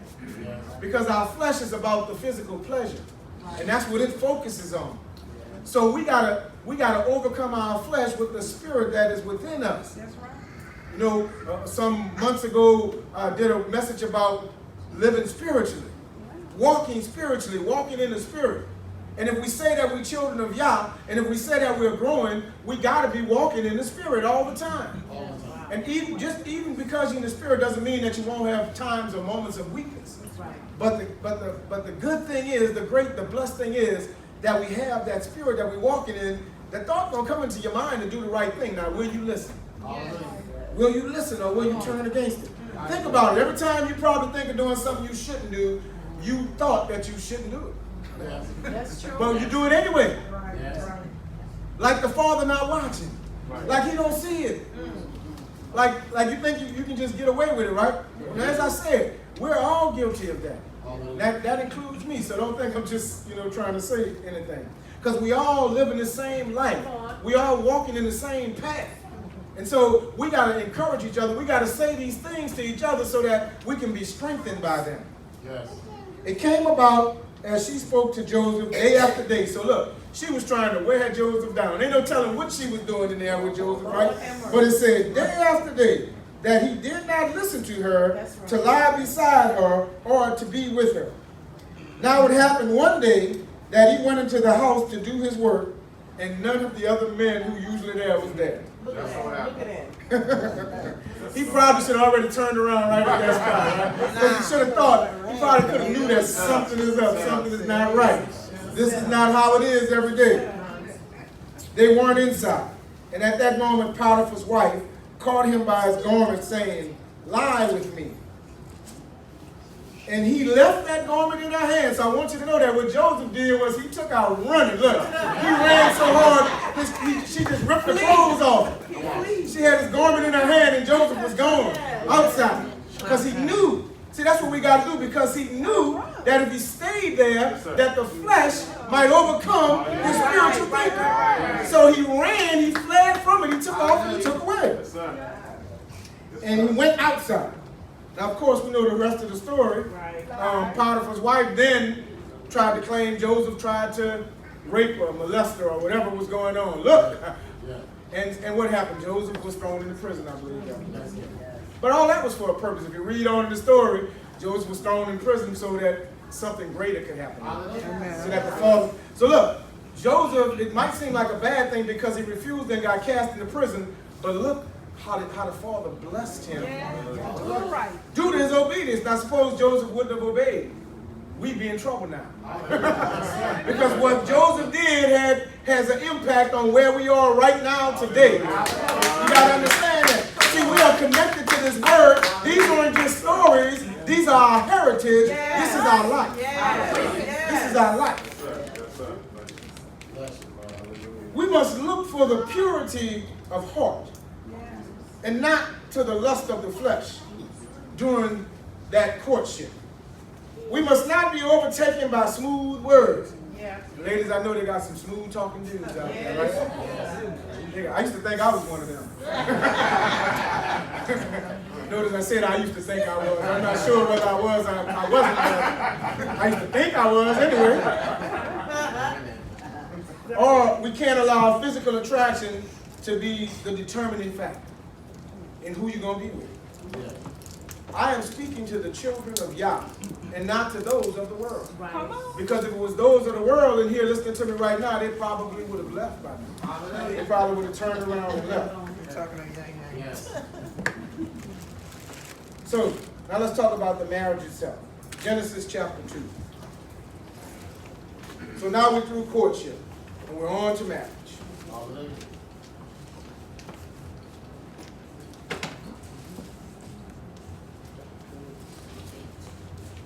Genesis 2, starting at verse 20. The man gave names to all the cattle, and to the birds of the sky, and to every beast of the field. But for Adam, there was not found a helper suitable for him. Yes. So Yah, in his wisdom, caused a deep sleep to fall upon the man, and he slept. Then he took one of his ribs and closed up the flesh at that place. Then Yahweh, Yahushua, or the spokesman, fashioned into a woman the rib which he had taken from the man, and brought her to the man. Now understand, since Yah knows everything, he already knew what form, what shape would be appealing to Adam, so he created this for Adam. So he probably took this picture out of what it could be from Adam's thoughts that Adam didn't even know he possessed. Because Yah is that deep that he can go deep inside of you and know what you don't know about yourself. He knows more about you than you know. He knows things about us that we may never discover ourselves.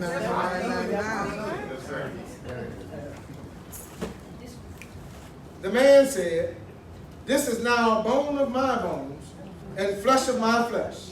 She shall be called woman, because she was taken out of the man." Once again, another example, as we've spoken of before.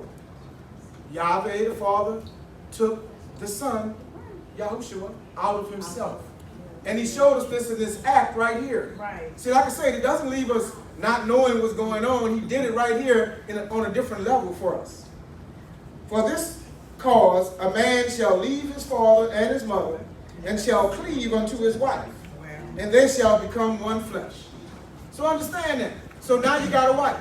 So now the next step is you putting everything and everybody else behind you. Because I hear people say, well, if my mama say, you know, in this union that the Father has created, if it's a husband and a wife, then the wife has to be first. The wife, there are people who are confused, who think, well, you know, they'll go against their husband or their wife for their spouses or their relatives, which is wrong according to this word. It says that the man will cleave unto his wife. The two shall become one. So you should not let anything come between that marriage, which is ordained by the Father. And because here, Adam and Eve, there wasn't a formal marriage. They didn't have those lemons and none of that stuff I was talking about. But the Father united them right here in this act, in a marriage that didn't need a minister to stand before him and give them words. He united them in his will. 1 Corinthians, back to that. 1 Corinthians, chapter 6.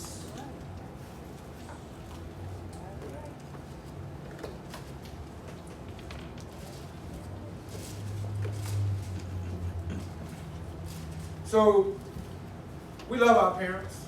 Yeah. We love our siblings. Yeah.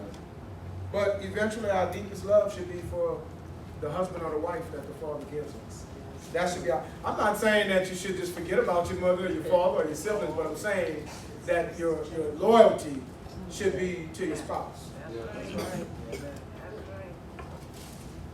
You heard that?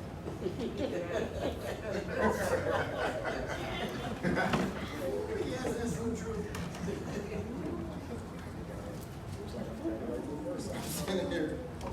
I was in in such a... I didn't write it, so we got to move. Ephesians 5.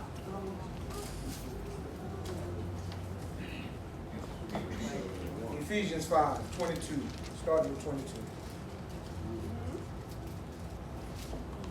And you know, these scriptures that I'm about to get into, for a lot of people who are not walking the proper way with Yah, and specifically to a lot of women who are not daughters of Sarah, who are not walking under that banner, have problems with sometimes the way this is worded and the way it is said. But understand, it's the commands about what wives should do and what husbands should do, but there are commands for both, and there are purposes for the reasons why Yah offered or gave us this word this way. Yes. So verse 22 says, wives, be subject to your own husbands as to Yah. What does that mean? So understand also here that the father, see, if you did this the right way, if you went into marriage the right way, your husband is going to be a man of Yah. Yeah. He's going to be a man who loves you as he should, and a man who deals in the way that the scripture says. Right. So you should be able to entrust subjecting yourselves to this man that you marry. If you marry a man that you think you can't submit yourself to, you made a mistake already. If that's the case, you shouldn't have done it. You made a mistake. Once again, even this is an example of something else that the Father will show us when he says, wives, subject yourselves to your husband. Because understand that ultimately we are all going to be the wife here, whether it's the male or the female here. And we're going to be subjected to a greater power. And the Father in his wisdom ordained that the man was the head of the family. Now, we don't have to agree with that. We don't have to agree with it, but it's the will of the Father. It's not my words. It's not any of the minister's words. It's the scripture. The man was made head of the union. And I know, you know, in our community particularly, it's hard. It doesn't happen a lot because we have so many people in our community, so many men who shirk away from their responsibility, who run around having children here and there, you know, got children in 5, 6 different places, and they're not there. And they leave the mother of those children alone to fend for herself. So now that woman has to assume the authority of headship in her house because the man or whoever should have been her husband isn't there. But a woman is not innocent in this. Right. That's right. You're not innocent in this because you obviously placed yourself in this spot, in this position, by not being wise. I'm just going to tell the truth, y'all. I'm just going to tell the truth by not being wise. And you could say how low down and dirty that man is all you want, but he was low down and dirty when you met him. You know, you just chose to ignore it. You chose to ignore the fact that he was low down and dirty, but now he proved it to you. If you didn't want to believe it, he showed you. He proved it to you. Come on. You know, so. But that's not Yah's way. Yah didn't intend for the woman to have to be the head of her house. He intended for her to have what he said was the stronger vessel in the home to be the head of that. Right. The word says that the woman is the weaker vessel. Right. And you know why that is? Because that's the way Yah created us. That's the way Yah created us. Now there's some women who want to be the stronger vessel. But you got to understand that's not your role. You know? That's right. It's just as the punishments for eating off that tree, right? Yes. He gave punishments to both. And one punishment that he gave the men, and it's our fault, because the man in that didn't stand up and do what he should have done. Suppose Adam would have just refused. Wow. Suppose Adam would have just said no. Because Eve, but you know the command was given to Adam. That's why the punishment is greater, right? The Father told Adam, you know, no matter what Eve did, the Father told Adam what to do. And Adam gave in, right? And men, a lot of times we tend to do that too. We give in to our wives on certain situations, and I know I did a lot more before I was on the spiritual level. I'm not talking about insignificant things. I'm talking about, but sometimes we bend when we shouldn't bend. when it concerns spiritual matters. When it concerns spiritual matters, we bend because we want to keep our wife, our woman happy. We don't want her to be sad or upset, so we give in a little bit. But that's not the way of Yah. But you know, one part of the punishment on a woman was not just the fact that she would travail in childbirth, but he also said that she would always be trying to usurp the authority of the man. Yes. So now, because of what we did there, now we sort of pitted against each other, right? Because now the man who is supposed to be the headship and the woman is wanting to take over that now. But it wasn't like that originally, I'm sure. That's not how it was in the garden. But it's like that now because of sin. Yes. Because sin came in. Yes. You know, I'm not saying no man should think that that his wife is his slave or his woman is his slave and he is a commander. That's not what Yah wants us to do. Yes. That's not the way. Everything that we do is supposed to be done in love. And we're going to come to the scriptures where it says that a man should deal with his wife like Yahushua is going to deal with the church. And that's in that way. Which means that he loved us to the point of dying for us. He went on, he got hung on the tree and shed his blood. And so it's not our job to treat our wives or our women as if they're our children. That's not our role. They're not our children. He gives us children through the course of marriage. So I'm going to do both sides of this. So guys, we can't be wrong. Because if you're not right, how do you expect the marriage to be right? How do you expect the life in the house to be right if you're not right? If you're not doing what you're supposed to do, what the word has ordained you to do, how do you think it's going to work? It's not going to work. In order for it to work, both parties need to be doing what they are ordained to do. We have been given roles by the Father, and we should play the roles which we are given. And not try to play other roles. And if we do that in love, then the marriage is going to be wonderful. It's going to be great. It's going to be blessed. I'm not going to look, I'll tell y'all the truth. I started off the wrong way. The real wrong way. Because I started off, look, I came up in a single parent home. My mother raised me. My father wasn't around. I was in one of those homes. Which also led me to know that whenever I had children, that I would be there for them. Because I understood at an early age what I missed. By not having a father there to give me, because my mother couldn't give me what I needed all the time. She couldn't tell me the things that I needed to know all the time. And in this case, I didn't really have anybody there to do that for me. So I just had to learn on my own. But I grew up in an era where it was the thing in the community, in our community, the black community or whatever, where the thought was to teach a boy that he is to rule his house, that he is to be in charge, that it's his way or the highway. That is his way or the highway. But that doesn't work. Because when you're dealing with two distinct individuals, if you can't learn to compromise, this is never going to work. Because no one is ever going to want to just do everything that you say do. Even in little bitty matters. Even in matters that are non-consequential. I want to say do it this way every time. And if you don't do it, it's a problem. No. That's not the two becoming one. That's one pitted against the other one. That's not the union that the Father is talking about. We're supposed to work together. Now I will say, you know that in marriage and in situations, there come situations that maybe you just really can't come to an agreement on. You just really can't. And wisdom will tell you, if you do it the right way, if you realize you just can't come to the agreement, then I will say that according to this word that I read, that then in that situation, it would be up to the head of the house to make that call when you just can't agree. Because a call got to be made, right? A call has to be made. So if you can't agree on what the call is going to be, the headship has been given to one, and it should be his call to make. Now I know, a lot of times we'll take that road and make that decision, and it turns out to be the wrong one. It turns out not to be the right thing. You know, and sometimes women, you can't be the kind of woman that when that decision is the wrong decision, to just try to flaunt that. To try to use that. To try to throw it into that man's face. Because everything that you do also should be done in love. That's right. It's not your job to try to look. The thing of it is, because think of it this way, you could have a man that couldn't make a decision at all. And then you'd be in trouble. At least he made a decision, it just wasn't the right one. It just this wasn't the right decision. But you got to give him that. And maybe now you can offer him some counsel if you approach it the right way. If you go to him the right way and say, well, look, this is why I thought it should go this way. Instead of saying, I told you. I told you to. Instead of doing that.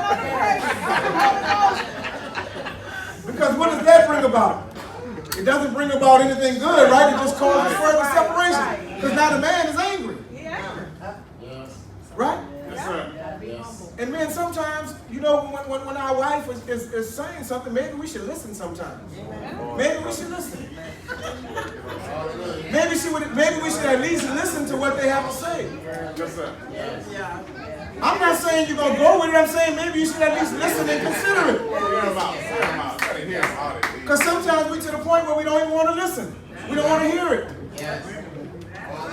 So we just go on without it, and that might be some of the reason why we made the mistake we made in the first place. Because maybe something that she said might have gave us some insight on the decision that we were about to make. And we still made the decision using whatever the insight was that she gave us. Because he put us together for a reason. Yes, sir. She's our helpmate. Yes, sir. Right? Yes, sir. Yes, sir. He gave her to us for a reason. And we can't forget that. Hallelujah. I never even got to any more of the scripture. Oh, you in the water, brother. You in the water. Stay right there. Verse 23. For the husband is the head of the wife, as Yeshua is the head of the church. That's right. He himself being the Savior of the body. See, he's the Savior of the body, and the body consists of all of us. But as the church is subject to Yeshua, so also should wives to be to their husbands in everything. That's right. Then 25 says, husbands, love your wives, just as Yeshua also loved the church and gave himself up for her, so that he might sanctify her, having cleansed her by the washing of the water with the word, that he might present to himself the church in all her glory, having no spot or no wrinkle or any such thing, but that she would be holy and blameless. So husbands ought also to love their own wives as their own bodies. This scripture is saying that you're supposed to love her as much as you love yourself. Yes, sir. And if you love her as much as you love yourself, you're going to treat her the right way, because I don't know many of us that are going to treat ourselves bad. Right? That's right. I'm not going to treat myself bad. And so if I'm going to love her the same way I love me, then I'm not going to treat her bad either. That's right. He who loves his own wife loves himself. Yes, sir. That's deep. Yes, sir. That's wisdom. For no one ever hated his own flesh, but nourishes and cherishes it. So we don't hate ourselves. We don't treat ourselves, like I say, we don't treat ourselves bad, but we nourish ourselves, which is what we need to be doing with our lives. Just as Yahushua also does the church. Because we are members of his body. That's right. For this reason, a man shall leave his father and mother, and shall be joined to his wife, and the two shall become one flesh. This mystery is great, but I am speaking with reference to Yahushua and the church. Nevertheless, each individual among you also is to love his own wife, even as himself. And the wife must see to it that she respects her husband. That's right. So women, you got to respect your wives. You got to respect your husband. That's right. You got to respect your husband. And all that means is you respect Yah, right? That's right. And it means the same thing. Respect him. Not as a slave or as, but as your husband. As the headship that Yah has given unto you. 1 Peter chapter 3. 1 Peter chapter 3. You know, we don't talk about marriage often. We kind of sit back and kind of let it go. And you know, we don't know what we are going through at the time. Look, for young people, I would tell you, and those who are married here will agree with me, I'm sure. It isn't easy. Being married isn't easy.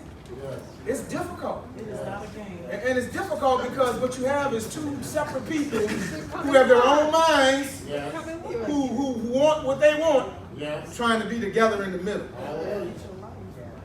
And if both aren't willing to compromise, and we're going to keep using that word, if both aren't willing to compromise, but see, I'm never going to compromise on anything spiritual.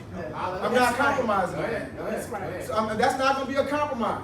And so if my wife wants me to compromise on something that's against this word, it ain't happening. Yes.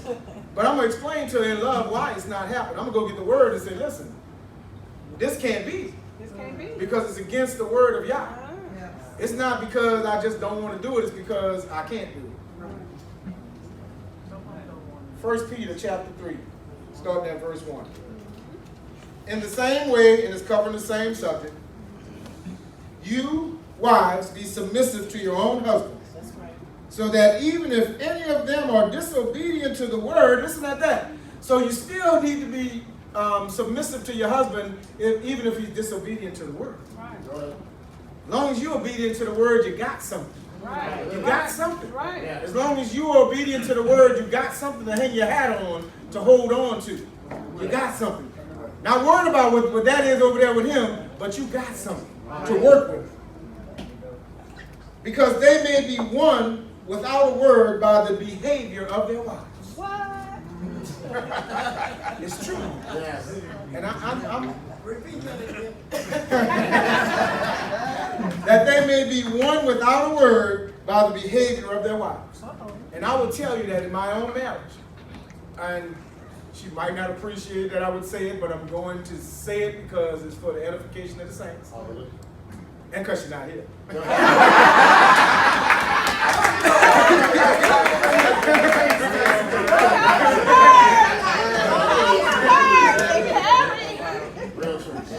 You know, in the first 2 years that I was married, I was still doing my own thing. I lived on my own. I mean, outside of even parents, I lived in my own place for a while before I ever got married. So I was just used to doing me, whatever I wanted to do. And like I said, I had that mentality that, you know, man, he do whatever he want to do, how he want to do it. And that woman can't tell me what to do or when to do it. I'm going to do me. And I lived that way for 2 years, and she put up with it for those 2 years. She did, because she loved me. But you know what happened? He started working on my mind. I would imagine the father started working on my mind, and I really started saying to myself, I'm doing all of this stuff, and she keep putting up with it. How long is she going to deal with this foolishness? I started realizing, I started acknowledging that what I was doing was foolishness to myself. I started being real with me, because I wasn't being real with me before. You know, Thursday night, that was ladies' night everywhere. I was gone. Just me. And I had the audacity to like call her during the day and say, look, could you get me some clothes ready so I can go out tonight? I did. And I'm not trying to say because what she did wasn't anything bad. She did the right thing in spite of me. That's what I want you to know, because, you know, you might feel bad if you hear these things, if I'm saying these things about her, but I'm not saying it to make her feel bad. I'm actually saying it to lift her up, because she dealt with this stuff in spite of me. And it was over time that I was like, you know what, I gotta jump. I'm looking around at, you know, when you're a certain age, everybody's getting married. You know, everybody you know getting married. And I'm looking around at all these marriages that are over in a year or 2 years that are all around me, you know, they're ending. Like, and I'm like, and I always knew, look, because of what I told you happened with me without my father being there, I always said that I wasn't going to be that person. I wasn't going to be like that. I wanted to be more like my grandparents who were married like 40 years already and they're together. I didn't want to be like my father was, but I was walking right in his footsteps. Right in his footsteps. But thank you, Yah. He opened my eyes. He brought me to my senses. And as this word says, without a word, her behavior turned me to do the right thing. To do the right thing. That's why I'm saying the word is true. And I live this part of it. As they observe your chaste and respectful behavior. Your adornment must not be merely external. So you know, don't worry about it. I mean, I know women, I know y'all concerned about, you know, everything, you know, how the hair is and all of that. But honestly, that's not the important thing. I know you're not going to stop doing it just because I'm saying it. So I know that, I realize it, but I'm just letting you know that you see, because if that's what somebody's looking for in you, they're looking for the wrong stuff. Yeah. What they need to know and see is what's the inside of you. That's right. Yes. Because the real beauty is on the inside. Yes. It's on the inside. You got to get to know it to find it. You don't just see, you don't just walk up on the true beauty. Because look, how many people doing all kinds of surgeries, plastic surgery? It's not even real. What you think is beauty, what you think is attractive, is not really real stuff. It's man-made. But the Father has given you a beauty deep inside of yourself, is the thing that we, a man, should be attracted to. And you know what? He can't get to see that if on the outside you're exposing all kind of other stuff. And dressing certain ways that distract him from getting to the inner beauty. Understand what I'm saying? Because if you're half naked, we gonna look. Right? You're gonna get our attention. You know, you're gonna get our attention, we gonna look. But in our minds, we're gonna say, oh, that's not gonna be my wife though. I might go out with her. If I ain't married, I might go out with her. I might see her or something, have some fun with her. But I'm not marrying her. I'm not marrying her. I'm not going to be with her. And it's just the truth. You know? So, and it's also not what Yah wants for his daughters, for his women. He don't want you advertising what you have. Whatever he's blessed you with that for the husband that he's going to give you. That's for you and he. The braiding of the hair, or wearing gold jewelry, or putting on dresses. But let it be, and here it is, let it be the hidden person of the heart, with the imperishable quality of gentleness and the quiet spirit. And you know what's good about that? Because this word says, because it is precious in the sight of Yah. That's the thing that is precious in the sight of Yah. The quietness. You know, you keeping yourself just to you and how it's supposed to be. For in this way, in former times, the holy women also, who hoped in Yah, used to adorn themselves, being submissive to their own husbands. See, you didn't have Sarah running up on Abraham. That wasn't happening. That didn't happen. You know, because we've evolved as a people the wrong way. Understand that in those times of Sarah and Abraham, the whole family stayed together. See, now when we're born and we grow, when we hit 18, we can't wait to get from under the parents. We want out. Because the parents are trying to, well, good parents are trying to keep us focused and keep us on the right path, but we want to run to the world. Because we're attracted by the worldly things. You know, in those times, a father was 80 years old and he had his 40-year-old son, and he still had control of his 40-year-old son still did what he said to do. He obeyed his father. But we don't have that anymore. And here it is. Just as Sarah obeyed Abraham, calling him Lord. Now, what would y'all do if y'all husbands asked y'all to call him Lord right now? I'm not suggesting that you should. I'm just saying. Because it's in the Word. That's a good thing. Our sister, you try for the night. We got to be Abraham first. But right, somebody said it, so you got to be Abraham. In order to get that treatment, you got to be Abraham. You got to be Abraham. Right? So, Xander, if you had Abraham, Charles, you got to be Abraham, bro. Turn into Abraham and she's going to call you Lord.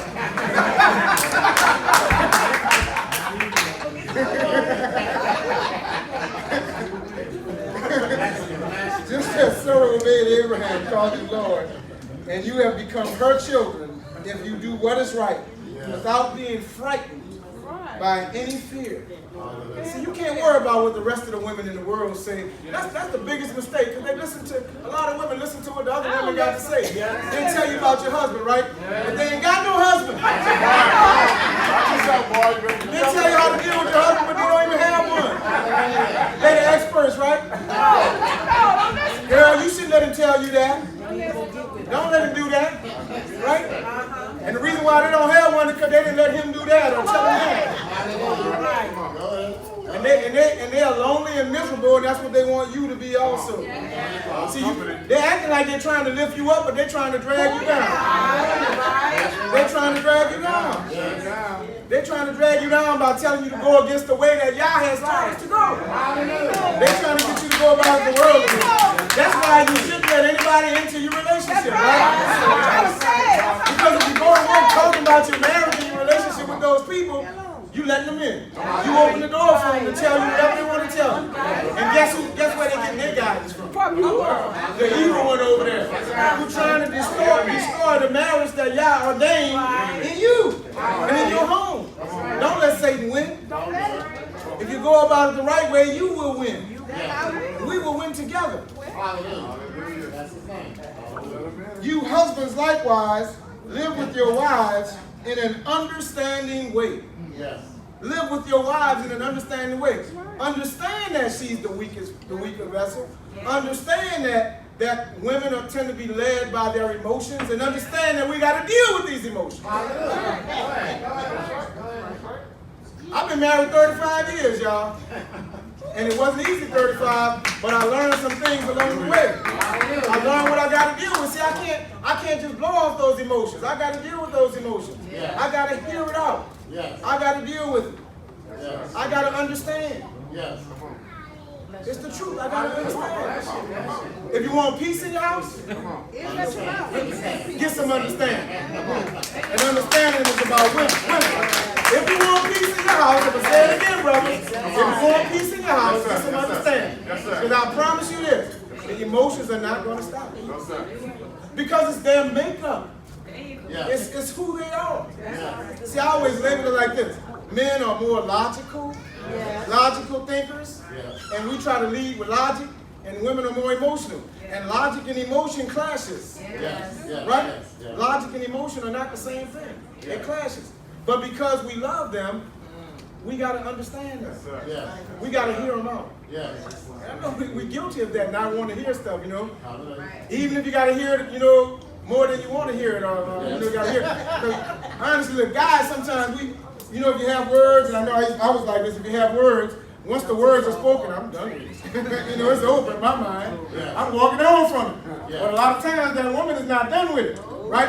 But I need to understand that. Just because I'm done with it, and I'm keeping it real again, just because I'm done with it doesn't mean it's done. It doesn't mean it's done. And I got to understand and respect that she is not done. She is not done. And I got to find a way to get us through it. I got to find a way to go get us through it. When I realize that she isn't done with it, instead of just casting it to the side and saying I don't want to deal with it, I got to go find a way to get through it. I got to go find a way to deal with it. I'm right, y'all. I'm saying I'm right. I'm saying I'm right. I'm saying I'm right. And all the guys going to get me after this one. We're going to have to hear from it, you know. But you know what? It's more important to do that which is right than to do that which we think we ought to do. That's what some worldly thoughts have told us we should do or how we should be. Because it don't work. It don't work. What they say, you want a happy life, have a happy wife. Right? And it's our job to make her happy. I don't want to hear that either. But it's our job to make her happy. The Father gave her to us, and it's our job to make her happy, to hold her up and to make her happy. Now, making her happy doesn't mean giving into everything that she wants or says. She might think that means making her happy, but I'm saying don't deny her stuff that you don't have to deny her. You know, give what is right to give. But don't let her bully you into unreasonable things. At the same time, we have to have a balance in a relationship. There has to be a balance there, right? Hey, the Father gave me this message, y'all. The Father gave me this message, so I gotta say it. To sum up, all of you be harmonious, sympathetic, brotherly, kind-hearted, and humble in spirit. not returning evil for evil. Right. So if somebody does something to you, even your spouse, you're not supposed to go right back at it that way. Yeah, I'm going to get you. That's how we think in life. All right, yes. I'm going to get you. Waiting for that moment to get it, too. That's the wrong way. Not returning evil for evil or insult for insult, but giving a blessing instead. Think of how wonderful that is, giving a blessing instead. So when your spouse come at you the wrong way, give them a blessing instead. Give them a blessing. I mean a holy blessing. I know some of y'all might try to bless it another way, but I mean a holy blessing. I gotta say it, a holy blessing. For you are called for that very purpose. Yes. For you are called for that very purpose. That you might inherit a blessing. So by operating, doing it this way, you, me, might inherit a blessing. Yeah. Just put it in your own self. You might inherit a blessing. 1 Corinthians 13. And I know I'm going back and forth, and y'all know I always go with a lot of the word because better his words than mine. He said it the best way it could be said. Yes. Verse 1. If I speak with the tongues of men and of angels, but do not, and there it is again, brother, and do not have love, I have become a noisy gong or a changing cymbal. Yeah. If I have the gift of prophecy and know all mysteries and all knowledge, and if I have all faith so as to remove mountains, but do not have love, I am nothing.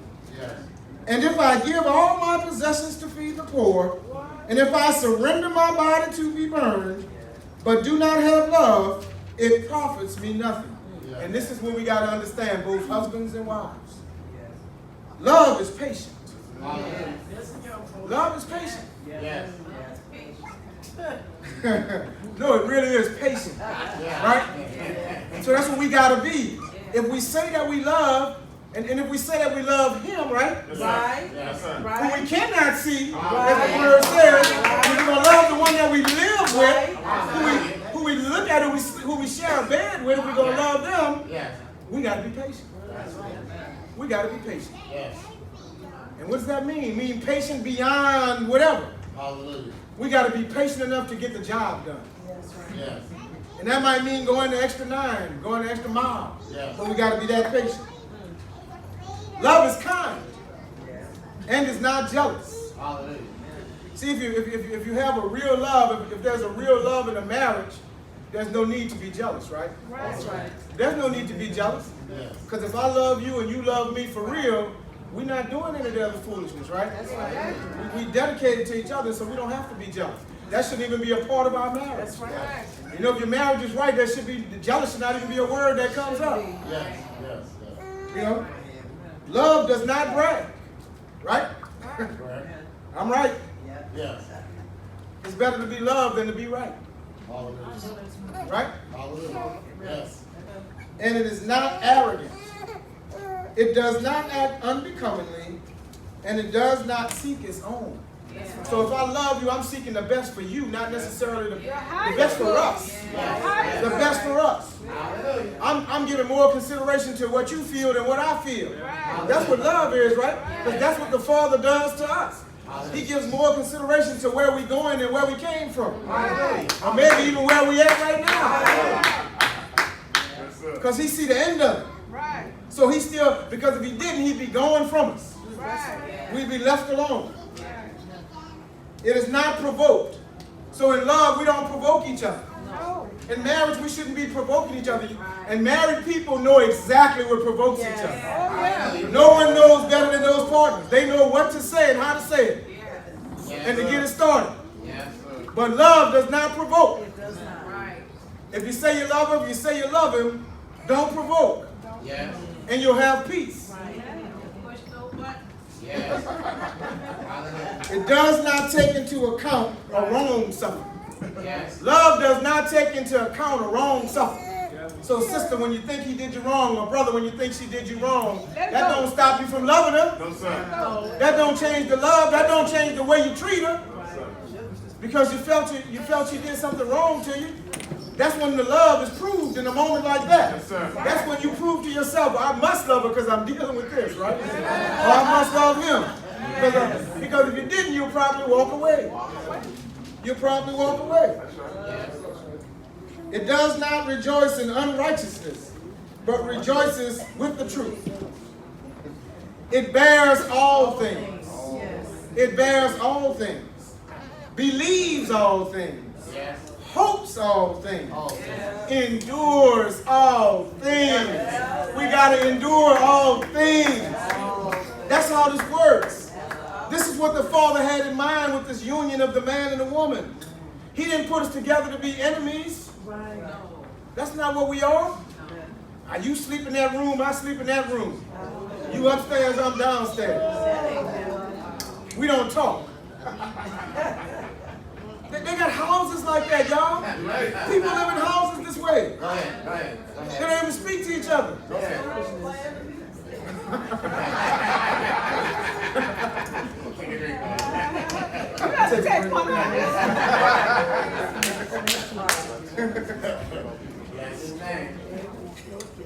Love never fails. Love never fails. So if you love in a marriage, if you really love the way that the Father teaches us to love, then your marriage will never fail. You will never fail. It will all be profit for you. Right. But if there are gifts of prophecy, they will be done away with. If there are tongues, they will cease. If there is knowledge, it will be done away with. But love will last forever.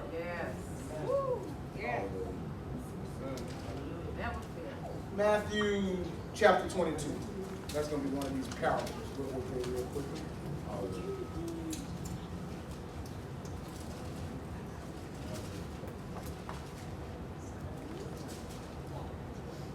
See, when people run around saying, I love you all the time, but they don't really mean it. Because they don't want to fulfill what that means. You know why? Because they don't even understand what it means when you say what love actually is. Some people think love is emotion. Some people think love is lust. You know? They don't understand that it's a giving thing. That it's a work. Something that we got to work at. Matthew 22. Yahushua spoke to them in parables, saying, the kingdom of heaven may be compared to a king who gave a wedding feast for his son. And I'll just, because we know the story, I'll just paraphrase. So you know he invited people to come to the wedding. All of the people that he was affiliated with, he invited them to come, but they didn't come. They didn't want to come.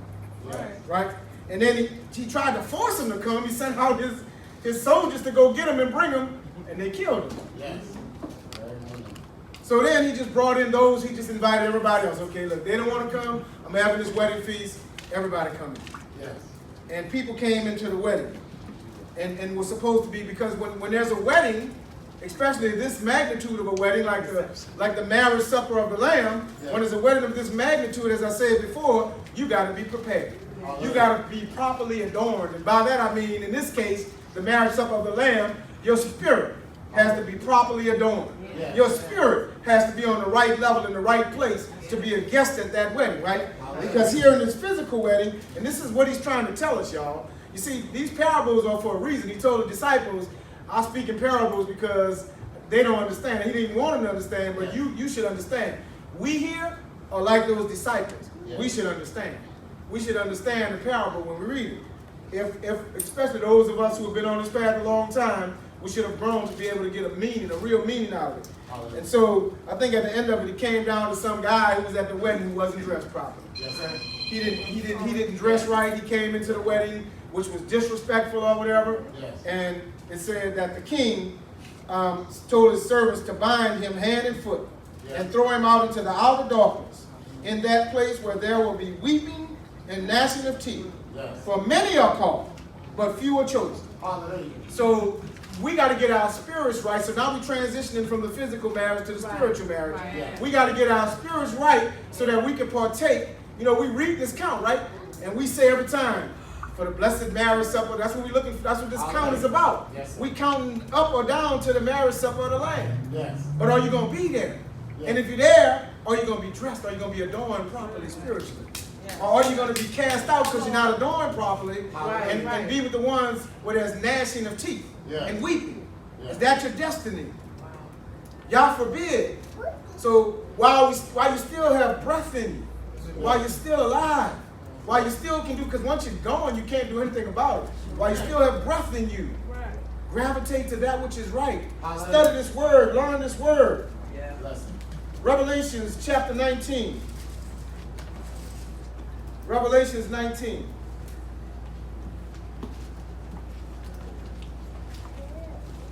Verse 6.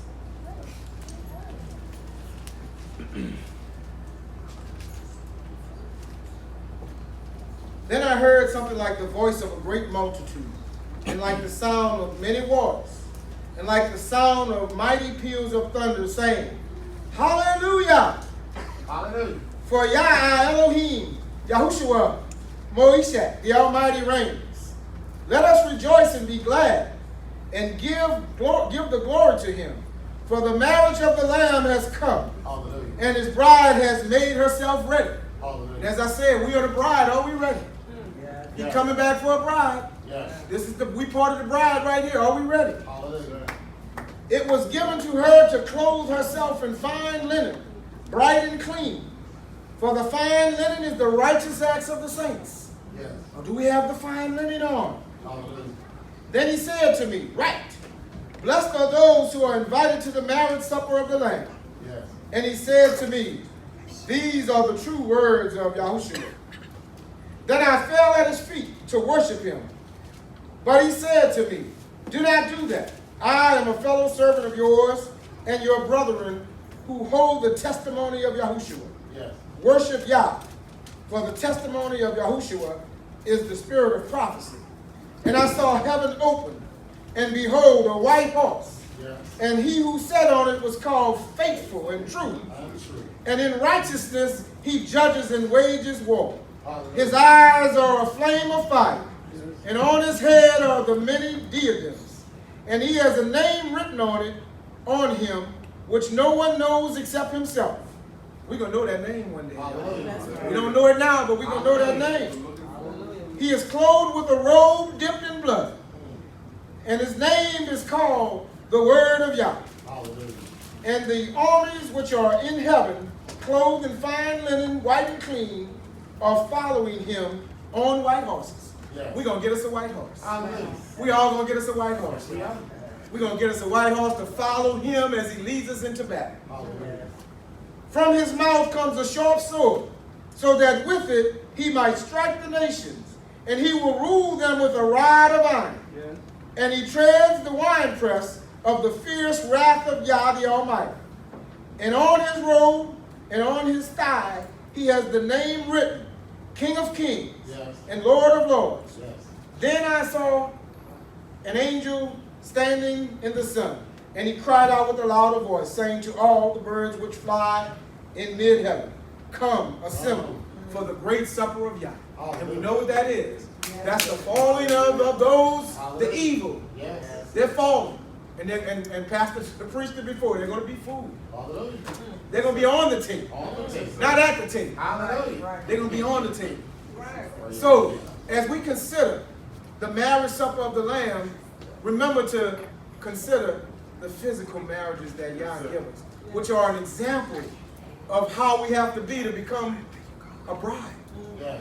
We're all learning to be brides. Hallelujah. It might sound crazy, but we're learning to be the bride of the one who's coming. We're all learning to be brides. So I hope that this word was enlightening to you. I hope that you take it. Hallelujah and thank you.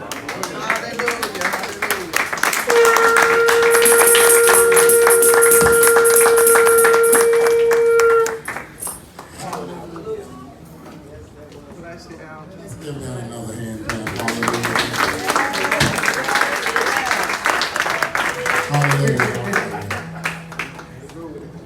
Nothing much to say there, because that's a timely word during a timely season and a real word. Yes. Boldly spoken. But you have to have something to put on the table to speak that word. You can't speak that from the books. You can't just, watch somebody else and then give that. Right. You have to experience a few things. You gotta live the life. Elder David always said you gotta see it to be able to be it. And thank the Father for giving us a word to say, husbands, love your wives. And wives, love your husbands. And if we could all, just do a little bit better, oh, how great. We all will be forward. Because he's looking for us to just let go and let him. We were created to worship, which means we were also created to love one another. Not created so that we could have it our own way, but we were created to do it his way. And that means that in order for a husband to lead his wife, he must submit to Yah's will. And if he submits to Yah's will, then he can't go wrong. And she has nothing to fear. But if we don't submit, why should she submit?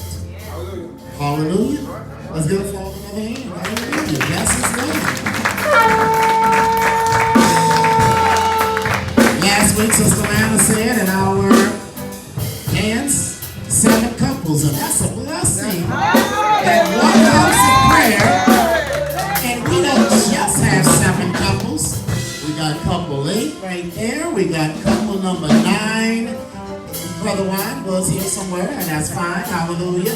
And we got couple 10. I was just thinking and just saying, I counted 10 couples. Zandra and Charles, I know I have. And we have not just them, and not just them. But we want to also say to all of those who are not a couple at this moment, many of them couples. And just at this moment, Father did not seek in this moment for you to be a couple in the flesh. But you are always and forever a couple in the spirit. In him, he shall never leave. And he is always there to fill you up as you have need. Never alone. And know that we as the family that you have, we are always here to supply. So we just say thank you, Father, for bringing us together. Thank you for just allowing us to be able to hear a word and to receive and to know that every one of us has something more to do to be better in our relationship to him. How can we say, Father, we'll count the days to a marriage in the spirit when we're not cherishing the marriage that we have in the flesh each and every day. So, Father, hallelujah, we bless your name. And the song was the right one. So let's go ahead and finish up. We were not created to work. We were not created to do anything but to worship him. And we bless his holy and holy name. And as we finish counting down these days, know that Moses said, right upon the Feast of Weeks, just give me 1 second, my brother D, just 1 second. As we get to these last days, and we know that the 50th day will be that Saturday evening, June 8th, June 9th, because of service. But those 3 days leading right up to it, so that would be that Thursday, that Friday, and that Saturday, Moses was told to tell the men, sanctify yourselves and come not against your wives. I'm sharing to us, let us consecrate ourselves as we go into the marriage supper of the Lamb. So those 3 days, beginning that Thursday, Friday, and Saturday, it's nothing new. Let us draw ourselves in. Let's empty ourselves out. Let us eat in a manner that says, Father, I'm giving something up because I'm getting right here today. Let us do what we've done as we drew ourselves to Passover, as we do ourselves during the days of awe. but let us also consecrate ourselves according to that marriage supper for those 3 days leading up into it. So we'll talk about it more next weekend, but hallelujah, we want to be serious as we draw ourselves closer to our blessed Father. We were not created to worry.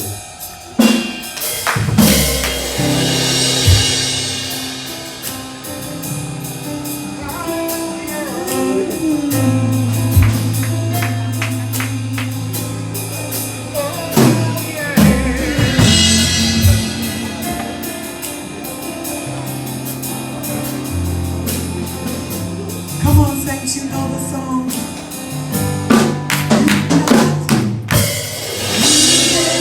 Create me to worry.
Please stand. Hallelujah. Oh, Father, thank you. Father, we came to trust in you. We put it all on the line. Your word today tells us, just do it your way and it'll be well. Just stop thinking and show that we trust in you, and it will be well. Bless you, Father. Father, I know you were talking to us all today. Thank you for your word, Father. How can we count down a marriage unto you unless we do it correctly? So thank you, Father. Let your word go out and not come back void, Father. But make the changes in our homes that need to be made. Make the changes in our relationships that need to be made. Let our children know, lovely Father, that there is a way of holiness, a way that's right, and there's also a way of this world. But Father, we say thank you. We heard your spirit today, oh Heavenly Father, and we will abide, oh Heavenly Father, because we want to do that which is pleasing in your eyes. Father, bless the food that we shall receive today. Allow it to nourish us and keep us. Not be home to our help. Take us home safely today, oh Heavenly Father, and just thank you for your safe passage each and every day. Let your countenance shine down upon us. Your healing hands continue, Heavenly Father, to just soothe our wounds, oh Heavenly Father, in this flesh. But restore us, oh Heavenly Father, back to you.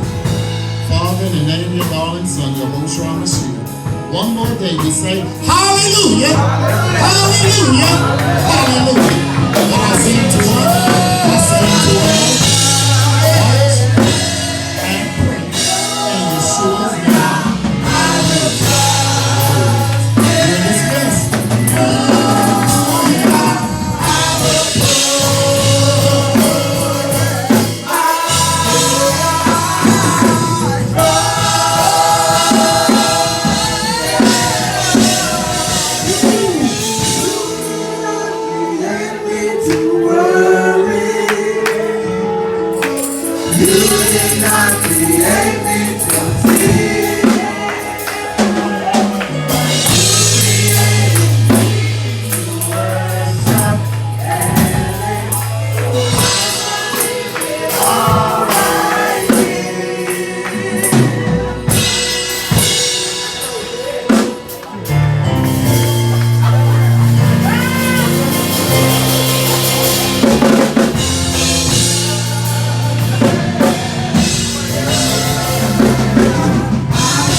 you're dismissed.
people. Gonna fly like an eagle. Got y'all on Sunday. Boy, I feel evil. Go so Godwin. Can't move my feet so. Please stand on my feet. I need to hold me go. Yeah, this is real life. This man is a real fighter. He's like a good man now. Understand that he will rise. Real men in his finest. Real men in the fire. Smooth throwing the slick shot.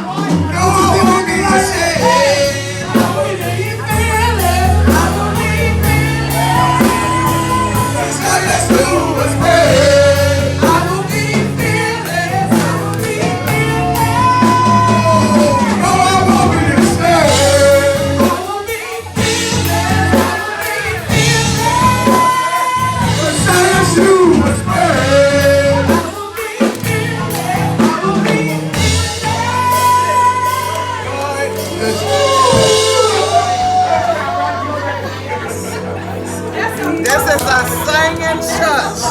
This is a singing church. Girl.